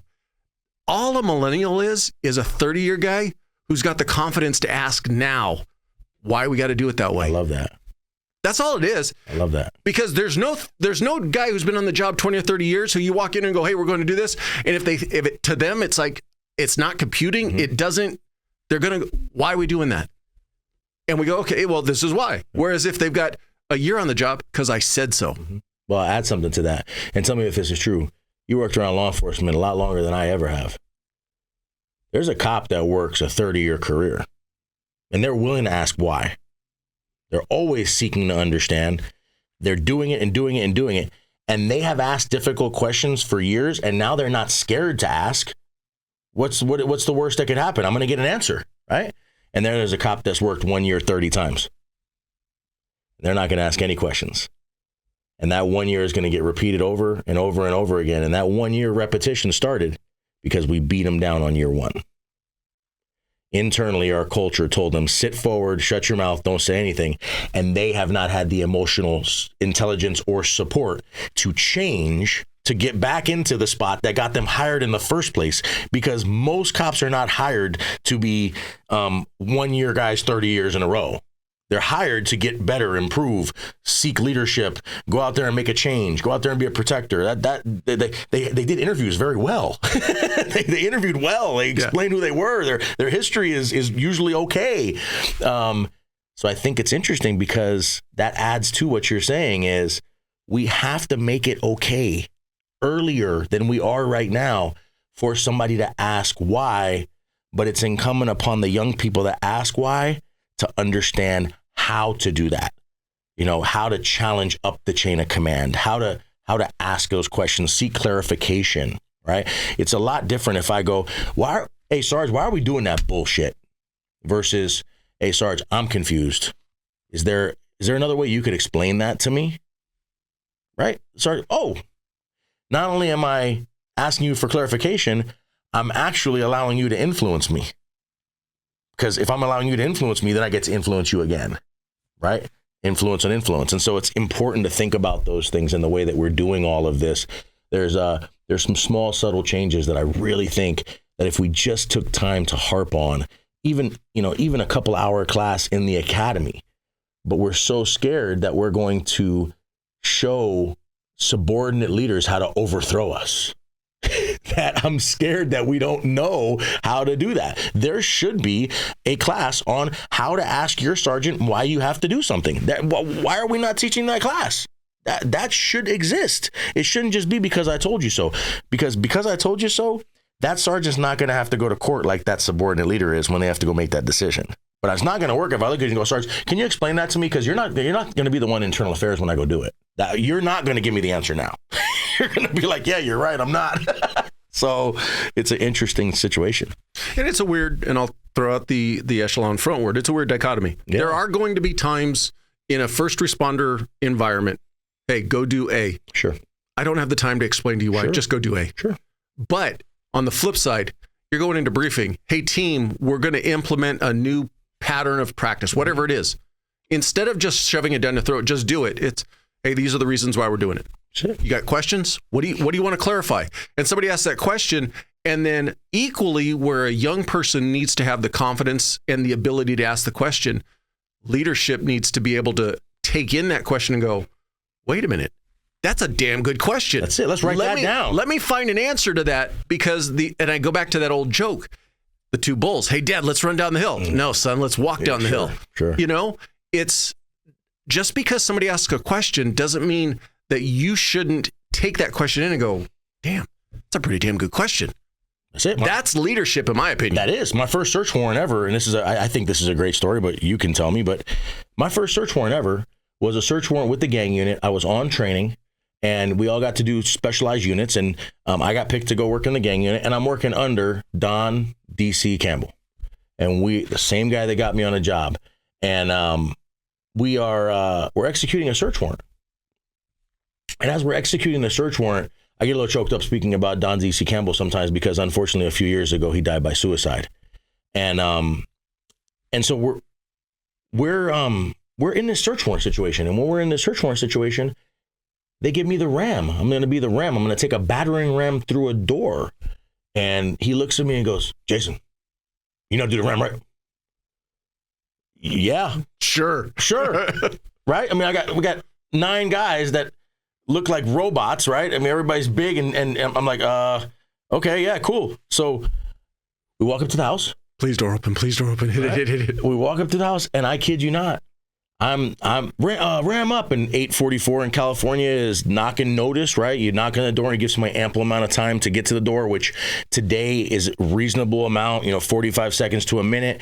Back then, it was a reasonable amount of 2 seconds. It's a different way of doing a search warrant. And again, these are one of these community changes that might be helpful for us to kind of consider. So, police department search warrant, demand entry, ram up. And I go like this, boom, and I knock the door open. One hit, one open. This was great. I was excited. And the first thing I do after I ram the door open, fall through the door. First person through the door, I run through the door with a ram in my hand, straight to the door with the ram in my hand. And what happens?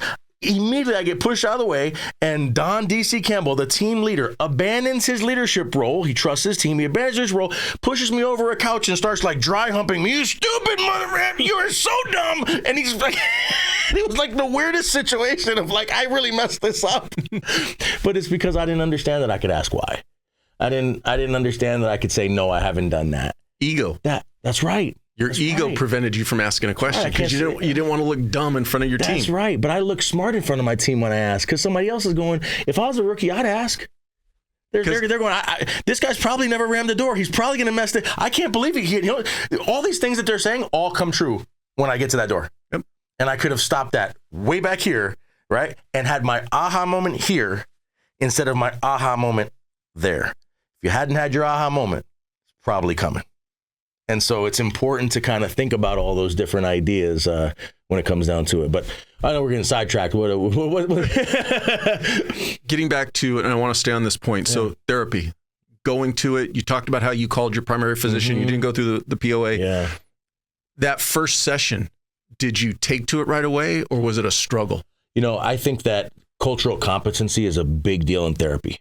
I think that a therapist who does not understand cultural competency for first responders is normally going to struggle when they talk to you, because no cop wants to be told they're wrong right off the bat. Whereas some people want to be told they're wrong. Like they yearn that. It's a little bit different for the first responder world. Persuasion is huge in leadership, and it's important. It's not coercion, it's persuasion. And I think that a good therapist knows how to persuade you to believe in yourself, right? My first instance in therapy was very, very odd. But the one thing that my therapist spoke to me about, which I didn't recognize, was this idea of adverse childhood experiences. And I don't even know if it was called ACEs back then. But it was like, hey, what has happened to you that's leading you into these situations? So I think it was a good experience. It wasn't as good as, now I go to the Counseling Team International and I speak to a therapist on an ongoing basis, and I'm not scared to tell people about it because I feel like in therapy right now, there's this idea called that we speak about, and we use it in a number of different ways, called the bad restaurant theory. And I'm going to go on a 1 or 2 minute tangent. You can bring me back if you need to, but you've been to a bad restaurant before? Never. So when you've gone to that bad, let me just tell you this: no matter how bad the restaurant is, I have never gone home and go, you know what I'm gonna do? I'm gonna get on the computer and leave a review. I like that. But there's plenty of people that have gone to bad restaurants, and when they've gone to a bad restaurant, they come back, and when they come back, they tell people don't eat there. They don't go back. They don't have the experience. But years later, the restaurant's still open. Why is the restaurant still open? Because they had a bad experience that they can't separate from the universal. So they don't speak about it as a singular. They speak about it as a universal. Well, I had to recognize something in therapy, and this is why I talk about it so much. I've known plenty of people that have needed to go to therapy, but I know they've needed to go to therapy because I've gone to therapy. But I know so many cops that know John or Jill or Jimmy, and they think, hey, if we don't intervene, this one-off, really, really weird police officer is going to do something really bad. They need to go to therapy. And I ask them, they need to go to therapy? Yeah. Okay. How was your experience at therapy? Oh, I've never been. Well, if you've never been, how do you know they need to go? That's why I believe we should all be in therapy. Because if we're all in therapy, whether we like it or we don't like it, we at least know that we could get somebody to that position, because now I can tell you that the restaurant was actually good because I tried it. Or I could tell you it was bad because I tried it once. But either way, I know I have an experience that I can speak upon. And that's where I feel right now when it comes to therapy that we're kind of missing is I think we need more exposure, at least exposure to what resiliency and wellness can do for us, right? It's like Gordon Graham, who is a mentor of mine and allows me to speak about his 10 F's for resiliency and wellness. As simple as having you and your family evaluate, I come home and I hand my family a document and there's 10 F's. They can grade me 1 through 5. 1, I need a lot of work. 5, I'm doing great. And they grade me on it. Family, fitness, food, faith, finance, fulfillment, right? Friends. They grade me. And I grade myself, and they bring me the sheet, and I look at them and I go, whoa, I didn't realize that my fulfillment level didn't seem very high for them, right? I graded 5. All 3 of them graded me as a 1. That's a good self-check. That comes from resources from therapy. That usually doesn't come from resources from my sergeant or from somebody else. And so it's good to have those kinds of positions to get into it, to get to that spot and be in that space to get to therapy. So I knew I was going to go off on a tangent, but that's right. That's why I think it's so important. Even if your first experience isn't that great, because mine wasn't that great, you got to sometimes say, hey, you know what? It wasn't that great, but I got to go back. I got to do it again, right? I'm not going to bench press and tear my pec and tell myself I'm never going to bench press again. I'm going to bench press and tear my pec, which I've done. And I'm going to sit there and say, hey, I'm going to go back and I'm going to heal and I'm going to try again. Because I know that by me getting stronger, right, and that fitness part is going to be better or whatever it might be. And equally, we have to develop the emotional intelligence as simple as having that conversation with our family. And asking them their perception of us. Mm-hmm. And when they give you that perception, have the emotional intelligence to take it in and go, I need to listen to what they're telling me. Don't live in this little bubble of in your head, man, I'm a 5 and I'm rocking it. Because the people who really know you, the people that are around you, and that's equally at work, we need to be open with each other. I think one of the things that I really like about especially law enforcement today, and I'm assuming across most of the first responder communities, is more and more agencies are embedding the psychologists in the building. Yes. And they're just and they're on ride-alongs. And you get used to them as opposed to, well, hell, even way back when do you want to go to counseling? Okay, we'll set it up and you got to go somewhere. Mm-hmm. And then they started doing hey, every Wednesday the counselors, well, no, I'm not going to be the one guy going in there on Wednesday. But when the psychologist is there every day, mm-hmm. and then pretty soon it's like, hey, Doc, you got a second? That I think is a great change that's come to our community. A guy like Jeff McGreevy, we were just talking about, he works with First Responder Wellness, which is partnered with the Counseling Team International. All of those different groups are groups now that are helping to push that concept and saying, hey, at this discounted rate, we can bring things in because unfortunately, everything in business has a point where dollars and cents plays in. This is not something that can just magically occur. And when the community really realizes this, I think more money will become allotted towards it. But, you have that person that I can call Jeff McGreevy right now and say, hey, because when we speak about resiliency and wellness in our training that we do, when we speak about that, we have people come to us and they need help. They need support. And I can call a guy like Jeff and say, hey, how can I help to steer this? And how can we get this going? And so we create more of this family. And that is what agencies are doing now, is to create more of this family environment around resilience. In our supervisory leadership course that we teach, we ask the supervisors in the room or the supervisors to be, hey, is it realistic that you probably have encountered some emotional problem in your life within the last year? Yeah. And how many people in here have ever seen a therapist? And we get hands go up. Well, you in your leadership position, have you in the middle of briefing or to an individual or in any way, shape, or form in your peer group or at work, have you ever spoken about the fact that you've gone to therapy? Not the circumstances or the specifics, but that you've gone. No. Why not? It doesn't make you bad. It makes you good that you have gone. When I talk about police suicide and people dying by suicide, in my last 6 years in law enforcement, 4 people that I worked with or around died by suicide in the city of Long Beach. And it affected me in all different ways, impacted me in different ways, it's just impactful. But when we think about this, if we're saying it's okay, we'll get people there. Those 4 people, I can't find any proof that any of those 4 people actually spoke to a therapist. So I believe that the chances go down and dwindle immensely if you could just go to one therapy session. And so I think that's a good way to frame it and a good way to explain it to somebody is, I know plenty of people who have died by suicide. I personally don't know anybody that has gone to therapy and then died by suicide. So if you really want to reduce your rates, I would say with my subjective thought process that maybe going there might be a good idea. Give it a shot. Give it a try. Because I think that we don't just owe it to ourselves. I think that we owe it to all the stakeholders around our lives, both at work and in our family life.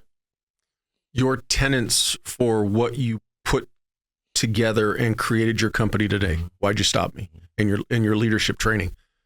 Those were put in place though while you were still working. How did you start developing this programmed in that concept? Yeah. So my original tenets that I set up were based around cooperate now, complain later, because I was doing training for community members. I actually don't fully agree with that because there's a lot of factors. Like I'm not going to cooperate if I'm just getting pistol whipped a million times, right? It's kind of hard at that point, right? I'm not saying that police officers do that on a regular basis. Oh, there was one really dumb one recently that just happened. I don't know if you saw it. I got to send it to you. But there was a police officer on a traffic stop in plain clothes, and he had nothing to do because he has his gun out, and he started pistol whipping the driver. It was really dumb. But wasn't that in like Jersey? Yeah, it was East Coast.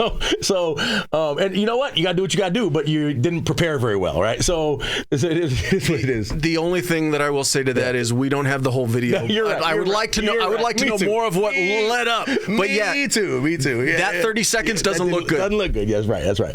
And there's a lot to it, right? There's a lot to it. And I think that's also falls into a leadership situation where when you're working in plain clothes, you have to have X, Y, or Z if you're going to initiate that stop. And then you have tools, right? So some of it is leaders putting people in bad situations to make bad decisions. So I'm not saying it's fully this person. I want to make sure that if this person is listening, that was not what I meant by that. What I meant by that is this idea that when we can persuade people to work with us, we don't get put in that high fear situation, because force should be encountered when fear is heightened, not because somebody did something I didn't listen to. I should have a fear that something bad is going to happen, and therefore I act on that, right? That's kind of the way that fear is the root of all acts of violence. Force is not supposed to be deemed violence, but it oftentimes is violent. It was cooperate now, complain later. And we went into community groups and we said, hey, let's go through a traffic stop, a pedestrian stop. Let's talk about different things. And we did things as simple as create lists like, hey, when you get stopped by the police, what emotions or tactics go through your head? Community makes it. All right, let's think for cops. And the community, a lot of times in the groups we were in, jails, prisons, after school programs, credit recovery schools, didn't quite have a huge affinity towards the cops. Let's try and think like cops. No. So when we got past that, their list was made. Here's what the cops think. Well, then I started drawing these lines through each one and connecting the dots and realizing that humans have human fears and human tactics in this incident. With or without training, we all have fight or flight. We all want to go home. We all want to know who's watching. We all want to know if I'm doing it right. We all want to know what we're doing wrong. All of these different things. And so I kind of said that we work from a place where we have more commonalities than differences. That's where we first got started. And then we started doing community training. To date, we've trained more than 250,000 community members, and we're so excited to boast about that number. It's been years, but it's something that we're committed to doing.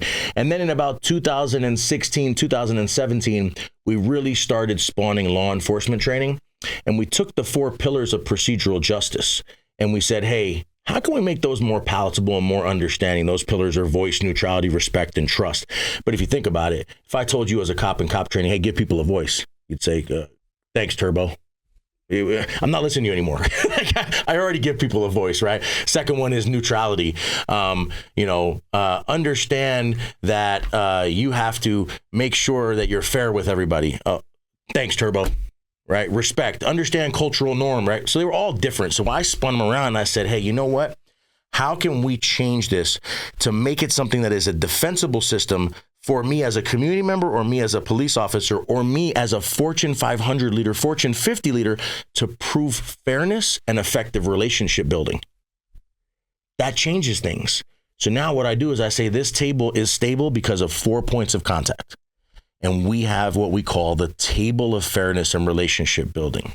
Those are our 4 foundational pillars of our organization and the 12 trainings we provide. On these 4 foundational pillars, each leg of this table, which is holding up these microphones perfectly, which is making this place look beautiful, which is level, right? These 4 pillars, if they ever get impacted, the table gets wobbly and things fall off. Relationships break down. We're not fair. Misconduct occurs. We're at fault. All of those things. So we want to keep these 4 pillars intact. And the 4 pillars look like this. I have to prove that I gave somebody a voice as big, if not bigger than my own, as long as safety is not jeopardized. I have to treat people the way they want to be treated, separate from the way I want to be treated. which takes the golden rule, which I think our parents probably taught us that, my mom for sure, and I love my mom. My mom was incorrect in the way she explained it to me. The golden rule is how I show up. I show up and treat people the way I want to be treated. But when I have time, which in this de-escalatory model, strategic communication model, the stuff we teach, time and distance equals options. If I can articulate time and or distance, I need to go platinum rule. Seek to understand them and treat them the way they want to be treated without jeopardizing safety. That's the second one. The third one is respect for the human heartbeat beyond the uniform or condition they're showing now. Why is that important for us? Community member, why is it important for us? Client, why is it important for us? Salesperson, why is it important for us? Cop? Because when we meet people in crisis, we meet them at Vegas at 2 a.m. on their 21st birthday. We could stop the podcast. You could tell me your story. Right? That story is where we meet people when we're in conflict or crisis.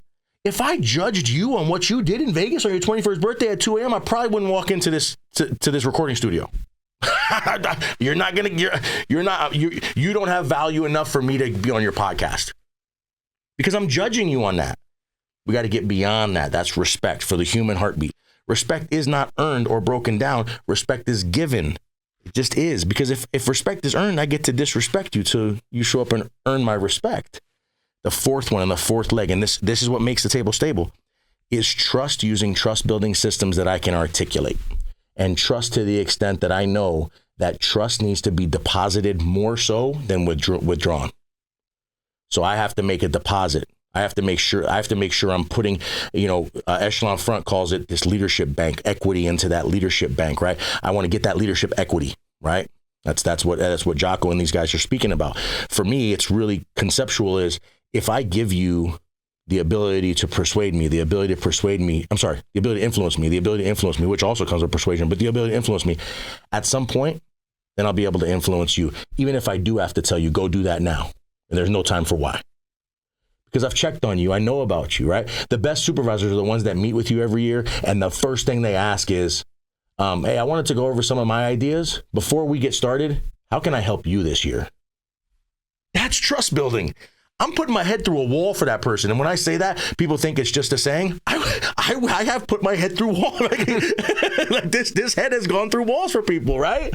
So that's the four foundational pillars. We morphed what procedural justice did, and we called it procedural fairness, and we call it the table for relationship building and fairness. That can be used to articulate violent actions as well. Hey, here's what I couldn't do.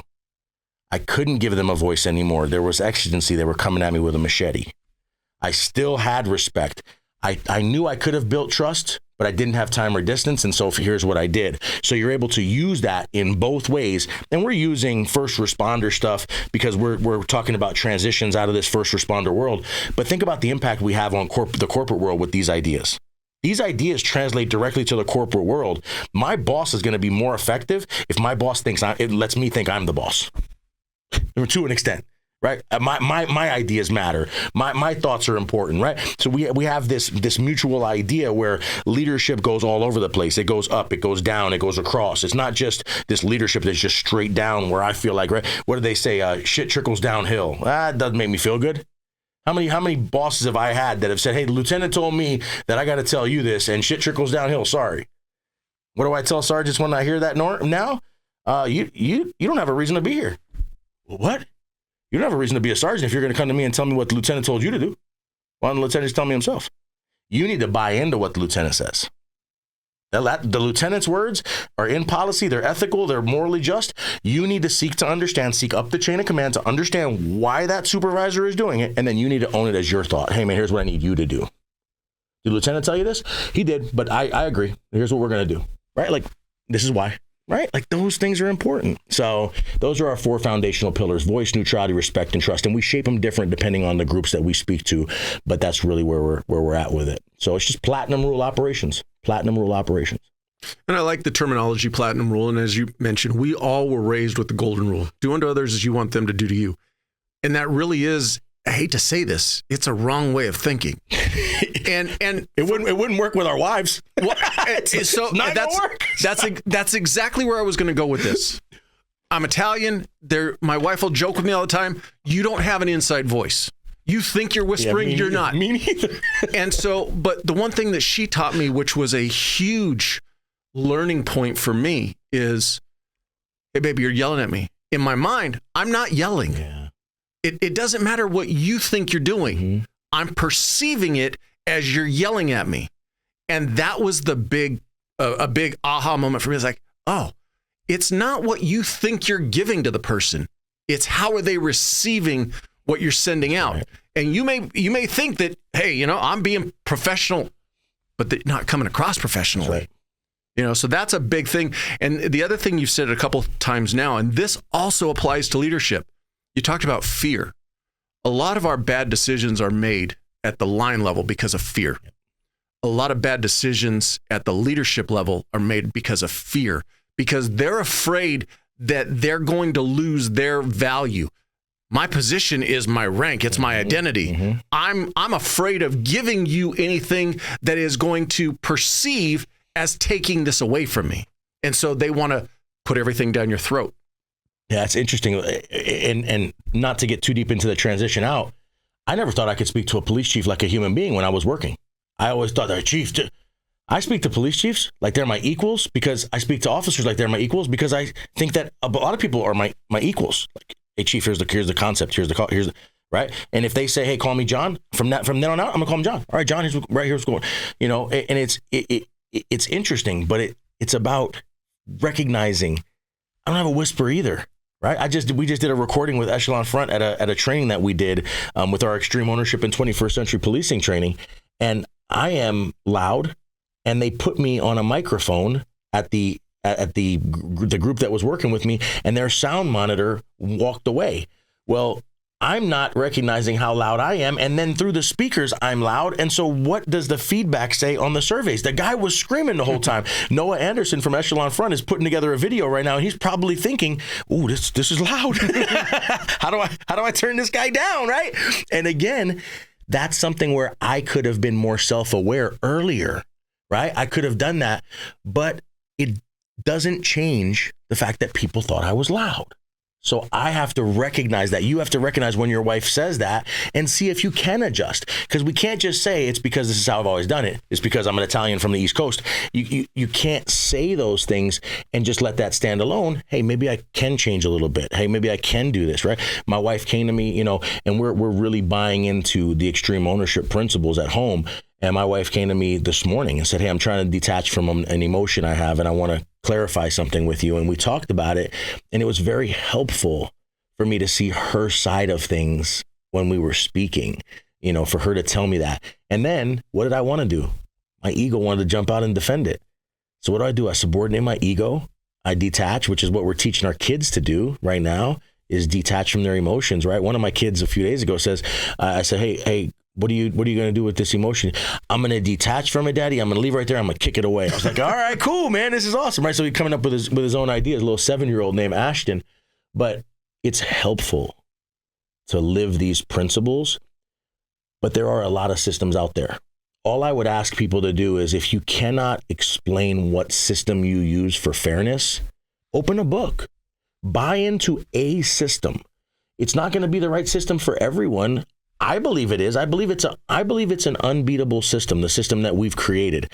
The only person that creates the issues with the system is the ego of the person that's combating that system. Oh, well, I can't show respect to a person that just shot at me. Actually, you can. You can respect them all the way through. You respect them by not executing them. You use the lowest level of force necessary to effect an arrest. And when they're shooting at you, you're going to shoot back at them. And when the threat is done, you're going to go render first aid and CPR. You're going to detach from your emotion that you just tried to get shot, and you're going to try and save their life, just like you would a family member. Is that hard? You're going to get a tourniquet out. You're going to do the things you have to do. You can detach from the emotion. It's going to be hard, but you can do that. I've been in deadly force situations where I've had to do that. You can do it. I still have respect. I also have enough respect not to allow you to keep shooting at me or hurt somebody else in the community, so you can have respect for the heartbeat beyond the condition, right? And so it's interesting to think about those pillars. Well, and the thing is to carry the perceived impression of a lack of, you didn't respect me, you shot at me. Mm-hmm. So you've lost all opportunity for me to ever give you any respect back. That's not a winning solution. Because the thing is, at the end of the day, are you going to allow them to give you the ultimate disrespect by giving up your family and your house and your job and everything else just to enforce the fact that they disrespected me? They're never going to get my respect again. And we're overusing the term respect. Sure. There's a lot of ways to define respect. This is just in our system. Yeah. Somebody's going to type you, hey, you're not respect. You're off on respect. It's a concept. It's not a defined word, right? It's a concept. Yeah. There's a lot of aspects of respect, and some aspects of respect are earned. But it's respect in general that I'm speaking about. When you did the first community presentation while you were still active, was that something you wanted to do, or you got told by your organization to go do? Yeah, it's funny. So there was an idea 2 years after a deadly force incident. There was an idea that our team was going to be ambushed in an attempt to try and kill me in the city of Long Beach. And I was taken off the streets, and 2 days before that suspected ambush, which who knows, we never figured this out, and there's a lot of fake ones of these, but I walked into a classroom because I was benched, because in law enforcement, if you mess up enough, you get paid to do nothing. I can't figure out the system. I don't know how it works. I'm confused by it. I know there's a lot of reasons, but so now I'm sitting there doing nothing, and I get asked to go speak to a group of kids completely separate from this suspected issue with the team and stuff. So I walk into a classroom. I speak to a group of kids. I don't know what I'm going to say. The assistant principal says, hey, guys, I know you have a lot of issues with the cops. I brought somebody in I trust. I happen to play junior college football with the guy.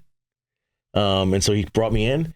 So he just wanted to talk to you guys for a little bit. And I don't know, I realized that I could change my microaggressions in my communication. By the way, I had none of these terms back then. I was just this over-aggressive, really good-looking, really overweight guy. I'm just playing. You weren't really overweight. Yeah. So I'm in this situation, and I'm speaking, and the kid asked me a question. And it was a question I'd been asked before, but my response was different. I believe that God decided or something decided in that situation for me to change my response. He said, how come cops can't just shoot the gun out of people's hands? And he asked me, so how come you guys can't just shoot the gun out of their hands? And my response back in the day was, well, dumb, it's too hard to do it. And so we shoot people in the chest. How about that? Or something that was something to the extent of my completely ridiculous, egotistical response, right? Because he's asking about his reality. He's asking me about Beverly Hills Cop and 48 Hours and all these different movies that they might have experienced. And I'm dating myself. That's way before these kids' time, but whatever, right? Whatever that version don't pull out the TJ Hooker and throw him a baton and tripping him.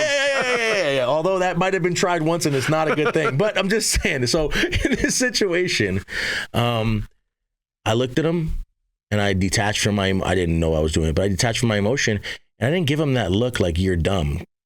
Because just that look like you're dumb just creates us versus them, like that.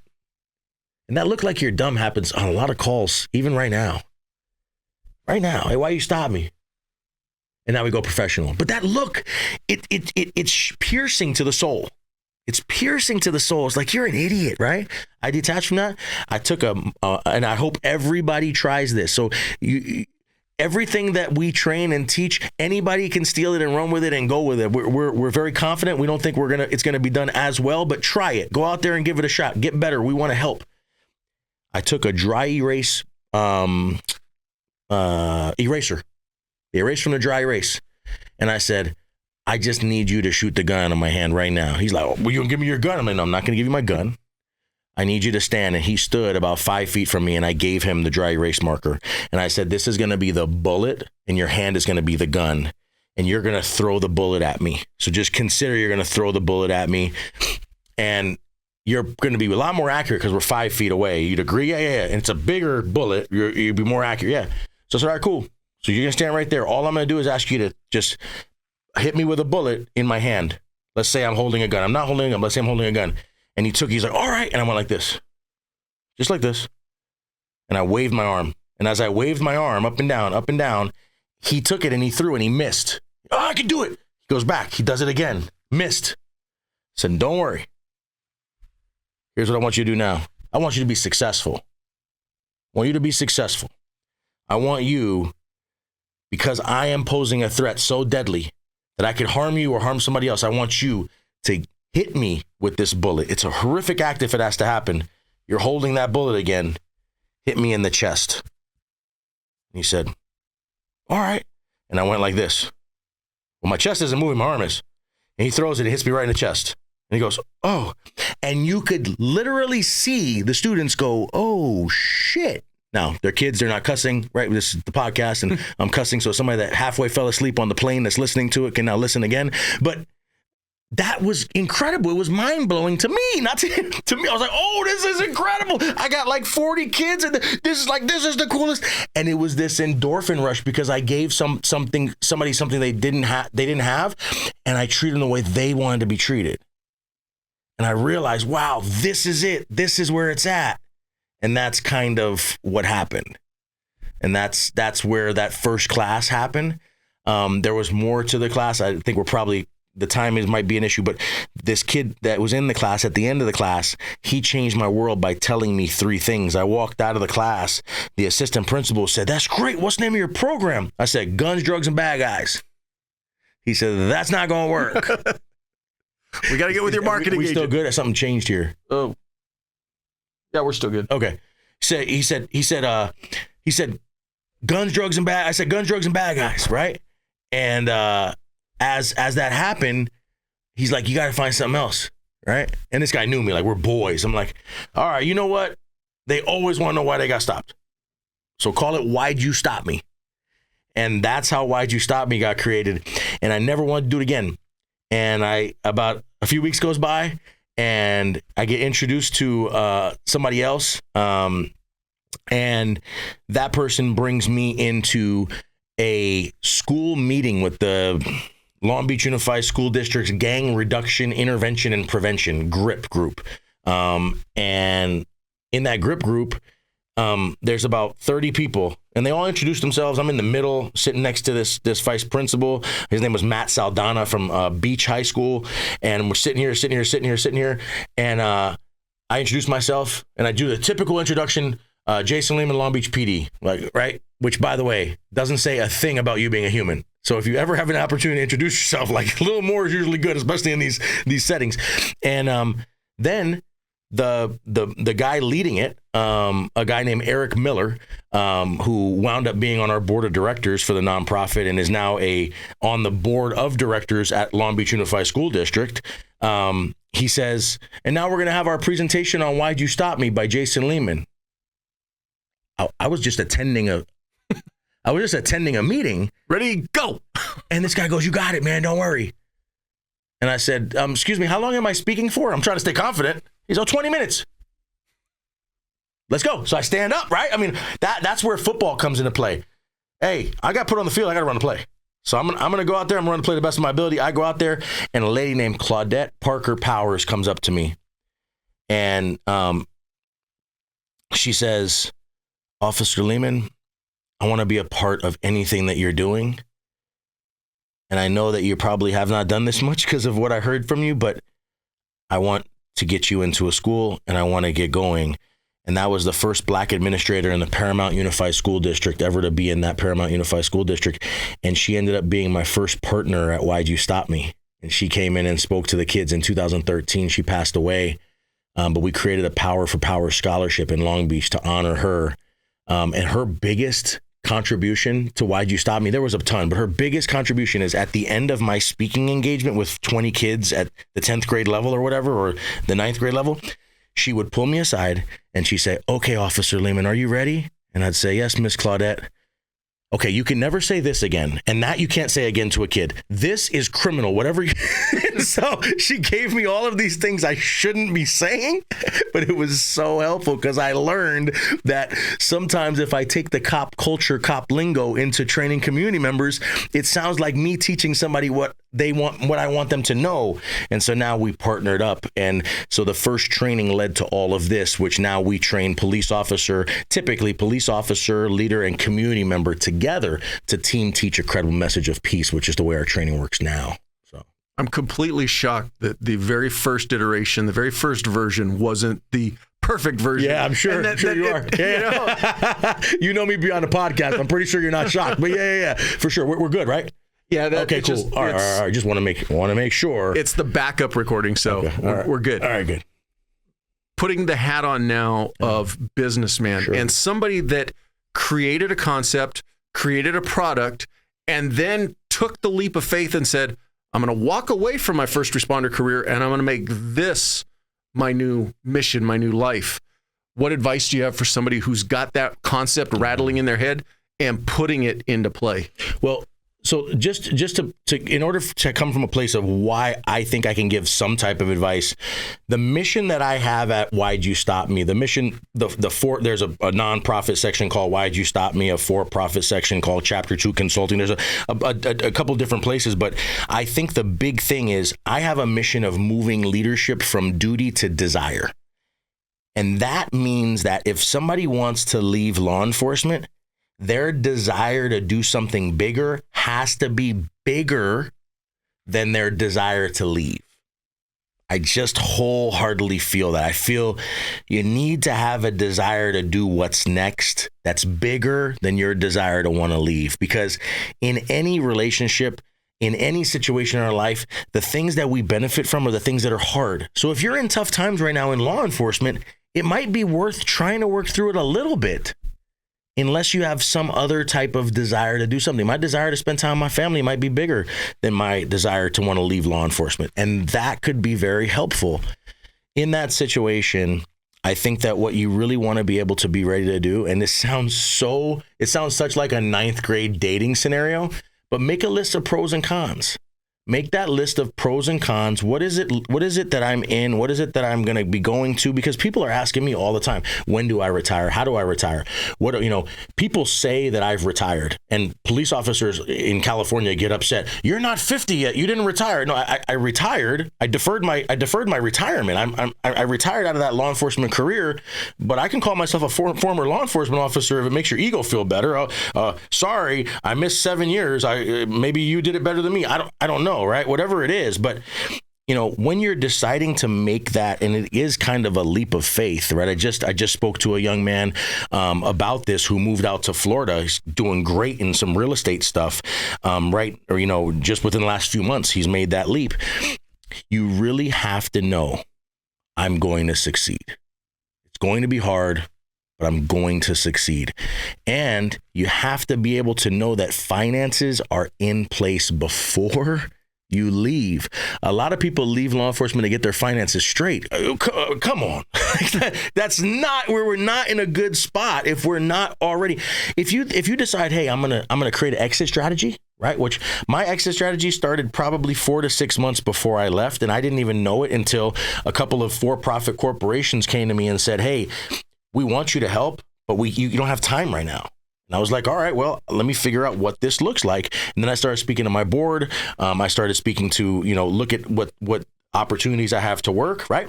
And not only was it beneficial to my heart, not only was it beneficial to my desire to want to serve, but financially it was more beneficial for me to be able to leave, right? My heart and the service, that's a big deal because I can help police chiefs see, because I have this, again, what Echelon Front calls a detached perspective.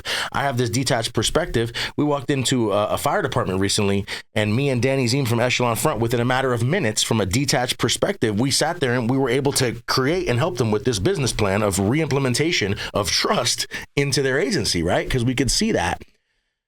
You have to be financially ready, and you have to be going to a place of desire. You have to desire to do something else. I think that a lot of people, this transition drill is such a great idea. It's such a great concept to be able to say, how do I transition, on SWAT from my right hand to my left hand? How do I transition mentally from police officer to, the civilian world, corporate, for-profit, whatever you call it, but doing something. And this doesn't mean not everybody that leaves law enforcement has to go and do work, traditional work. But you have to be ready to do something, because if not, if you just want to get away from it, it's going to find you again. If you're just trying to escape, you just have a desire to escape, it's going to find you again. You have to have a desire to do something bigger than that. I'm going to be all in with my family now. I'm going to collect my paycheck. I'm all in my family now. I'm going to volunteer here. I'm going to do this. I'm going to set up a podcast. I'm going to impact thousands, if not tens of thousands of people and make sure that they hear me, hundreds of thousands, right? All of those ideas, but develop a plan and develop the plan before you go. Because if you develop the plan after, that lapse becomes stressful. It becomes very, very stressful. My first time when I left, I didn't get my first consulting check for, I don't know, a month after that, right? Well, that's 30 days without a regular check. And every check I've gotten from then on has been a different number. It's crazy. It's crazy to see different dollars on your check, right? And so all of those thought processes have to be established and solidified. And then your support systems have to be on board and they have to be in the know as to what you're doing. It really sucks if you walked up to your wife and said, hey, tomorrow I'm leaving law enforcement. Well, they have a say in that. They have to have some type of input. Hey, honey, what do you think? I'm thinking about these things. Can you help me from your perspective understand what it is, right? Because in our resiliency and wellness portion, we talk about something I'm really proud to share as much as possible. You may want to leave, but you may want to leave because right now you're not doing what it takes to actually adapt to the rules in a profession. But when you get into the next profession, you're going to have to do what it takes to adapt to the rules in the profession.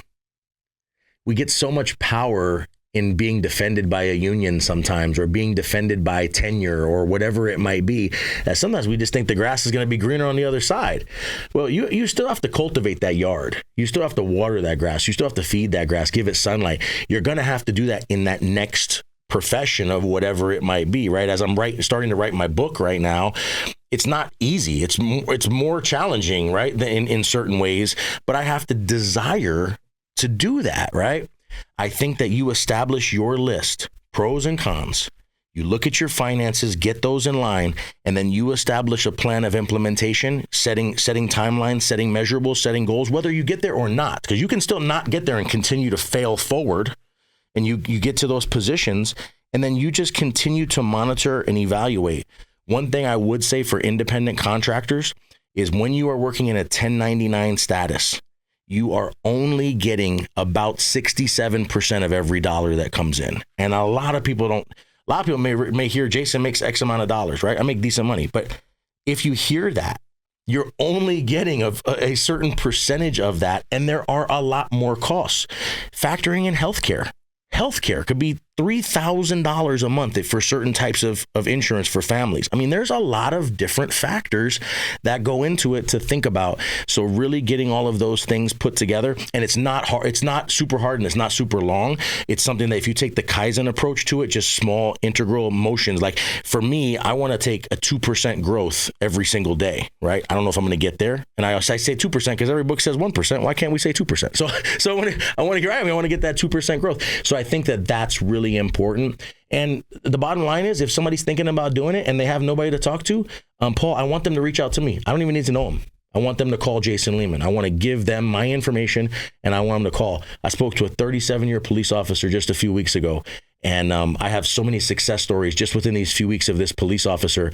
It started off with everything is everybody else's fault. And now it's, I can't wait to go to this class to figure out more about how it's my fault. And that's good. Just recognizing that you have to be able to be a leader beyond law enforcement before you leave. That's ultimately the gist of it. And what we end up saying, and to get back to this, I think I'm going to come full circle, is if I'm mediocre in law enforcement, if I'm substandard, I can do that for years in law enforcement. A lot of people in the public don't recognize that can be done. I hate to say that. And not many people are doing it, but there are some. When I leave law enforcement, sometimes what I don't think about is what's kept me alive is the ability to be mediocre with a gun, a badge, and patches. And when I leave and transition, if I haven't set those plans into place, ultimately I'm going to perish in some way, shape, or form. Stroke, heart attack, death by suicide, disease, committing crime. Something is going to happen. We have to have it. Could I have done it better? Absolutely. Were there a lot of learning points? For sure. But those were the kinds of things that I tried to do to get into this, to get this thing rolling. Before you stepped off and made the transition out, had you had or did you put a mentor in place to kind of help you through that transition? Yeah, I did. I put a couple mentors in place in different ways, in different shapes, in different forms. My dad became a mentor to me, and he's always kind of been there in pieces. An amazing leader and one of the founders of Lexipol, a guy named Gordon Graham, was a huge mentor to me. And then I kind of had some peer mentors, me and a guy named Ryan Tillman, who's with Breaking Barriers United. We kind of bounced ideas off of each other a good amount, working with a guy named Tom Rizzo from the East Coast, a New Jersey guy. A bunch of different people to kind of help me shape my ideas. Ann Carrizales from the Fight After the Fight. And we're all kind of in the same training space, and we've kind of created this public speaker, community policing, community engagement team to be able to say, hey, what makes it easy? I just had a public speaker reach out to me and say, I just realized I need insurance to do presentations, and right, that sometimes you're not prepared for that, right? Well, how do I get my insurance? How do you get your insurance? Well, I get my insurance because I have a nonprofit, and through my nonprofit, I go through the nonprofit insurance group. Well, I'm for profit. How do I do it? Let's work together, right? Like, it's all of those things.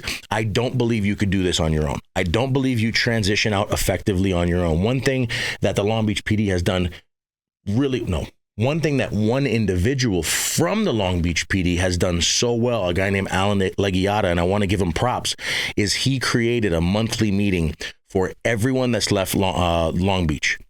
Everyone. It doesn't matter if you were fired, if you left early, if you retired. If you left Long Beach, you're invited to, well, depending on what you were fired for, but you're invited to this meeting. And the cool part about it is, nobody really knows that these meetings are occurring or when they're taking place, because in the year 2024, there's no social media policy. And every once in a while, you need that. Every once in a while, you just need to say, hey, we're gonna have our meeting in our group. We're not going to brag about it. And coming from me with thousands and thousands of social media followers and stuff, it's hard to say that. But, social media is a double-edged sword. And just want to really make sure that all those things are in place. And I have, to this moment, I am still making probably more mistakes than I am doing the right thing in business. I'm still learning, and I'm a lifelong learner. You got to be a lifelong learner. Then giving you that opportunity right now to kind of start winding things down. 3 pieces of advice that if you were starting over today, you wish somebody would have told you. Number 1, identify your ego or your inner idiot and learn how to subordinate your ego for the success and mission of the team. Number 2, identify your higher powers, your mentors, you people you look up to. I believe that everyone should have some spiritual position, but that's up to them, but something above you, right? Like for me, I hold this guy, Gordon Graham, on a pedestal above me, right? He's above me. He's a mentor to me. I hold God way, way, way, right? The highest. That's the second one. And then the third one is have a bias for positivity. When things go down and things get bad, and they will. I've been dealing with negatives, even as recent as yesterday. When things go down and they get bad, find the good.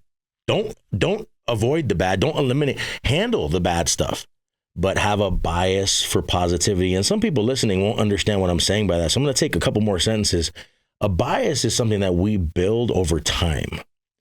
So if I can build positivity and react positively, respond positively to things, I'll have a bias for positivity.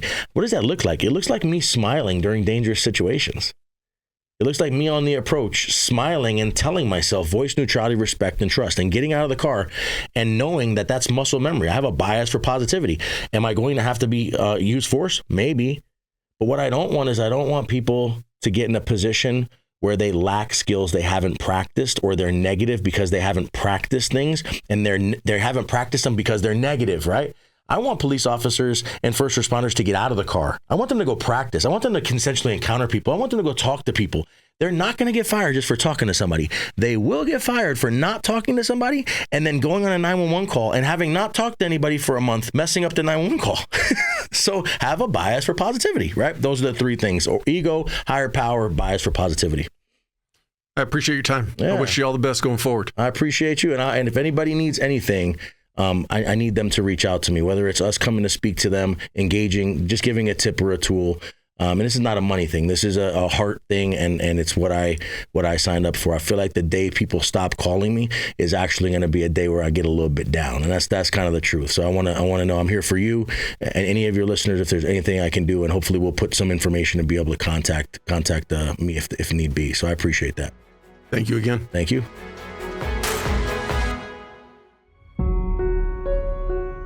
I appreciate you watching. But before you go, if you like the video, please hit that subscribe button. Also, any comments are appreciated. Thank you.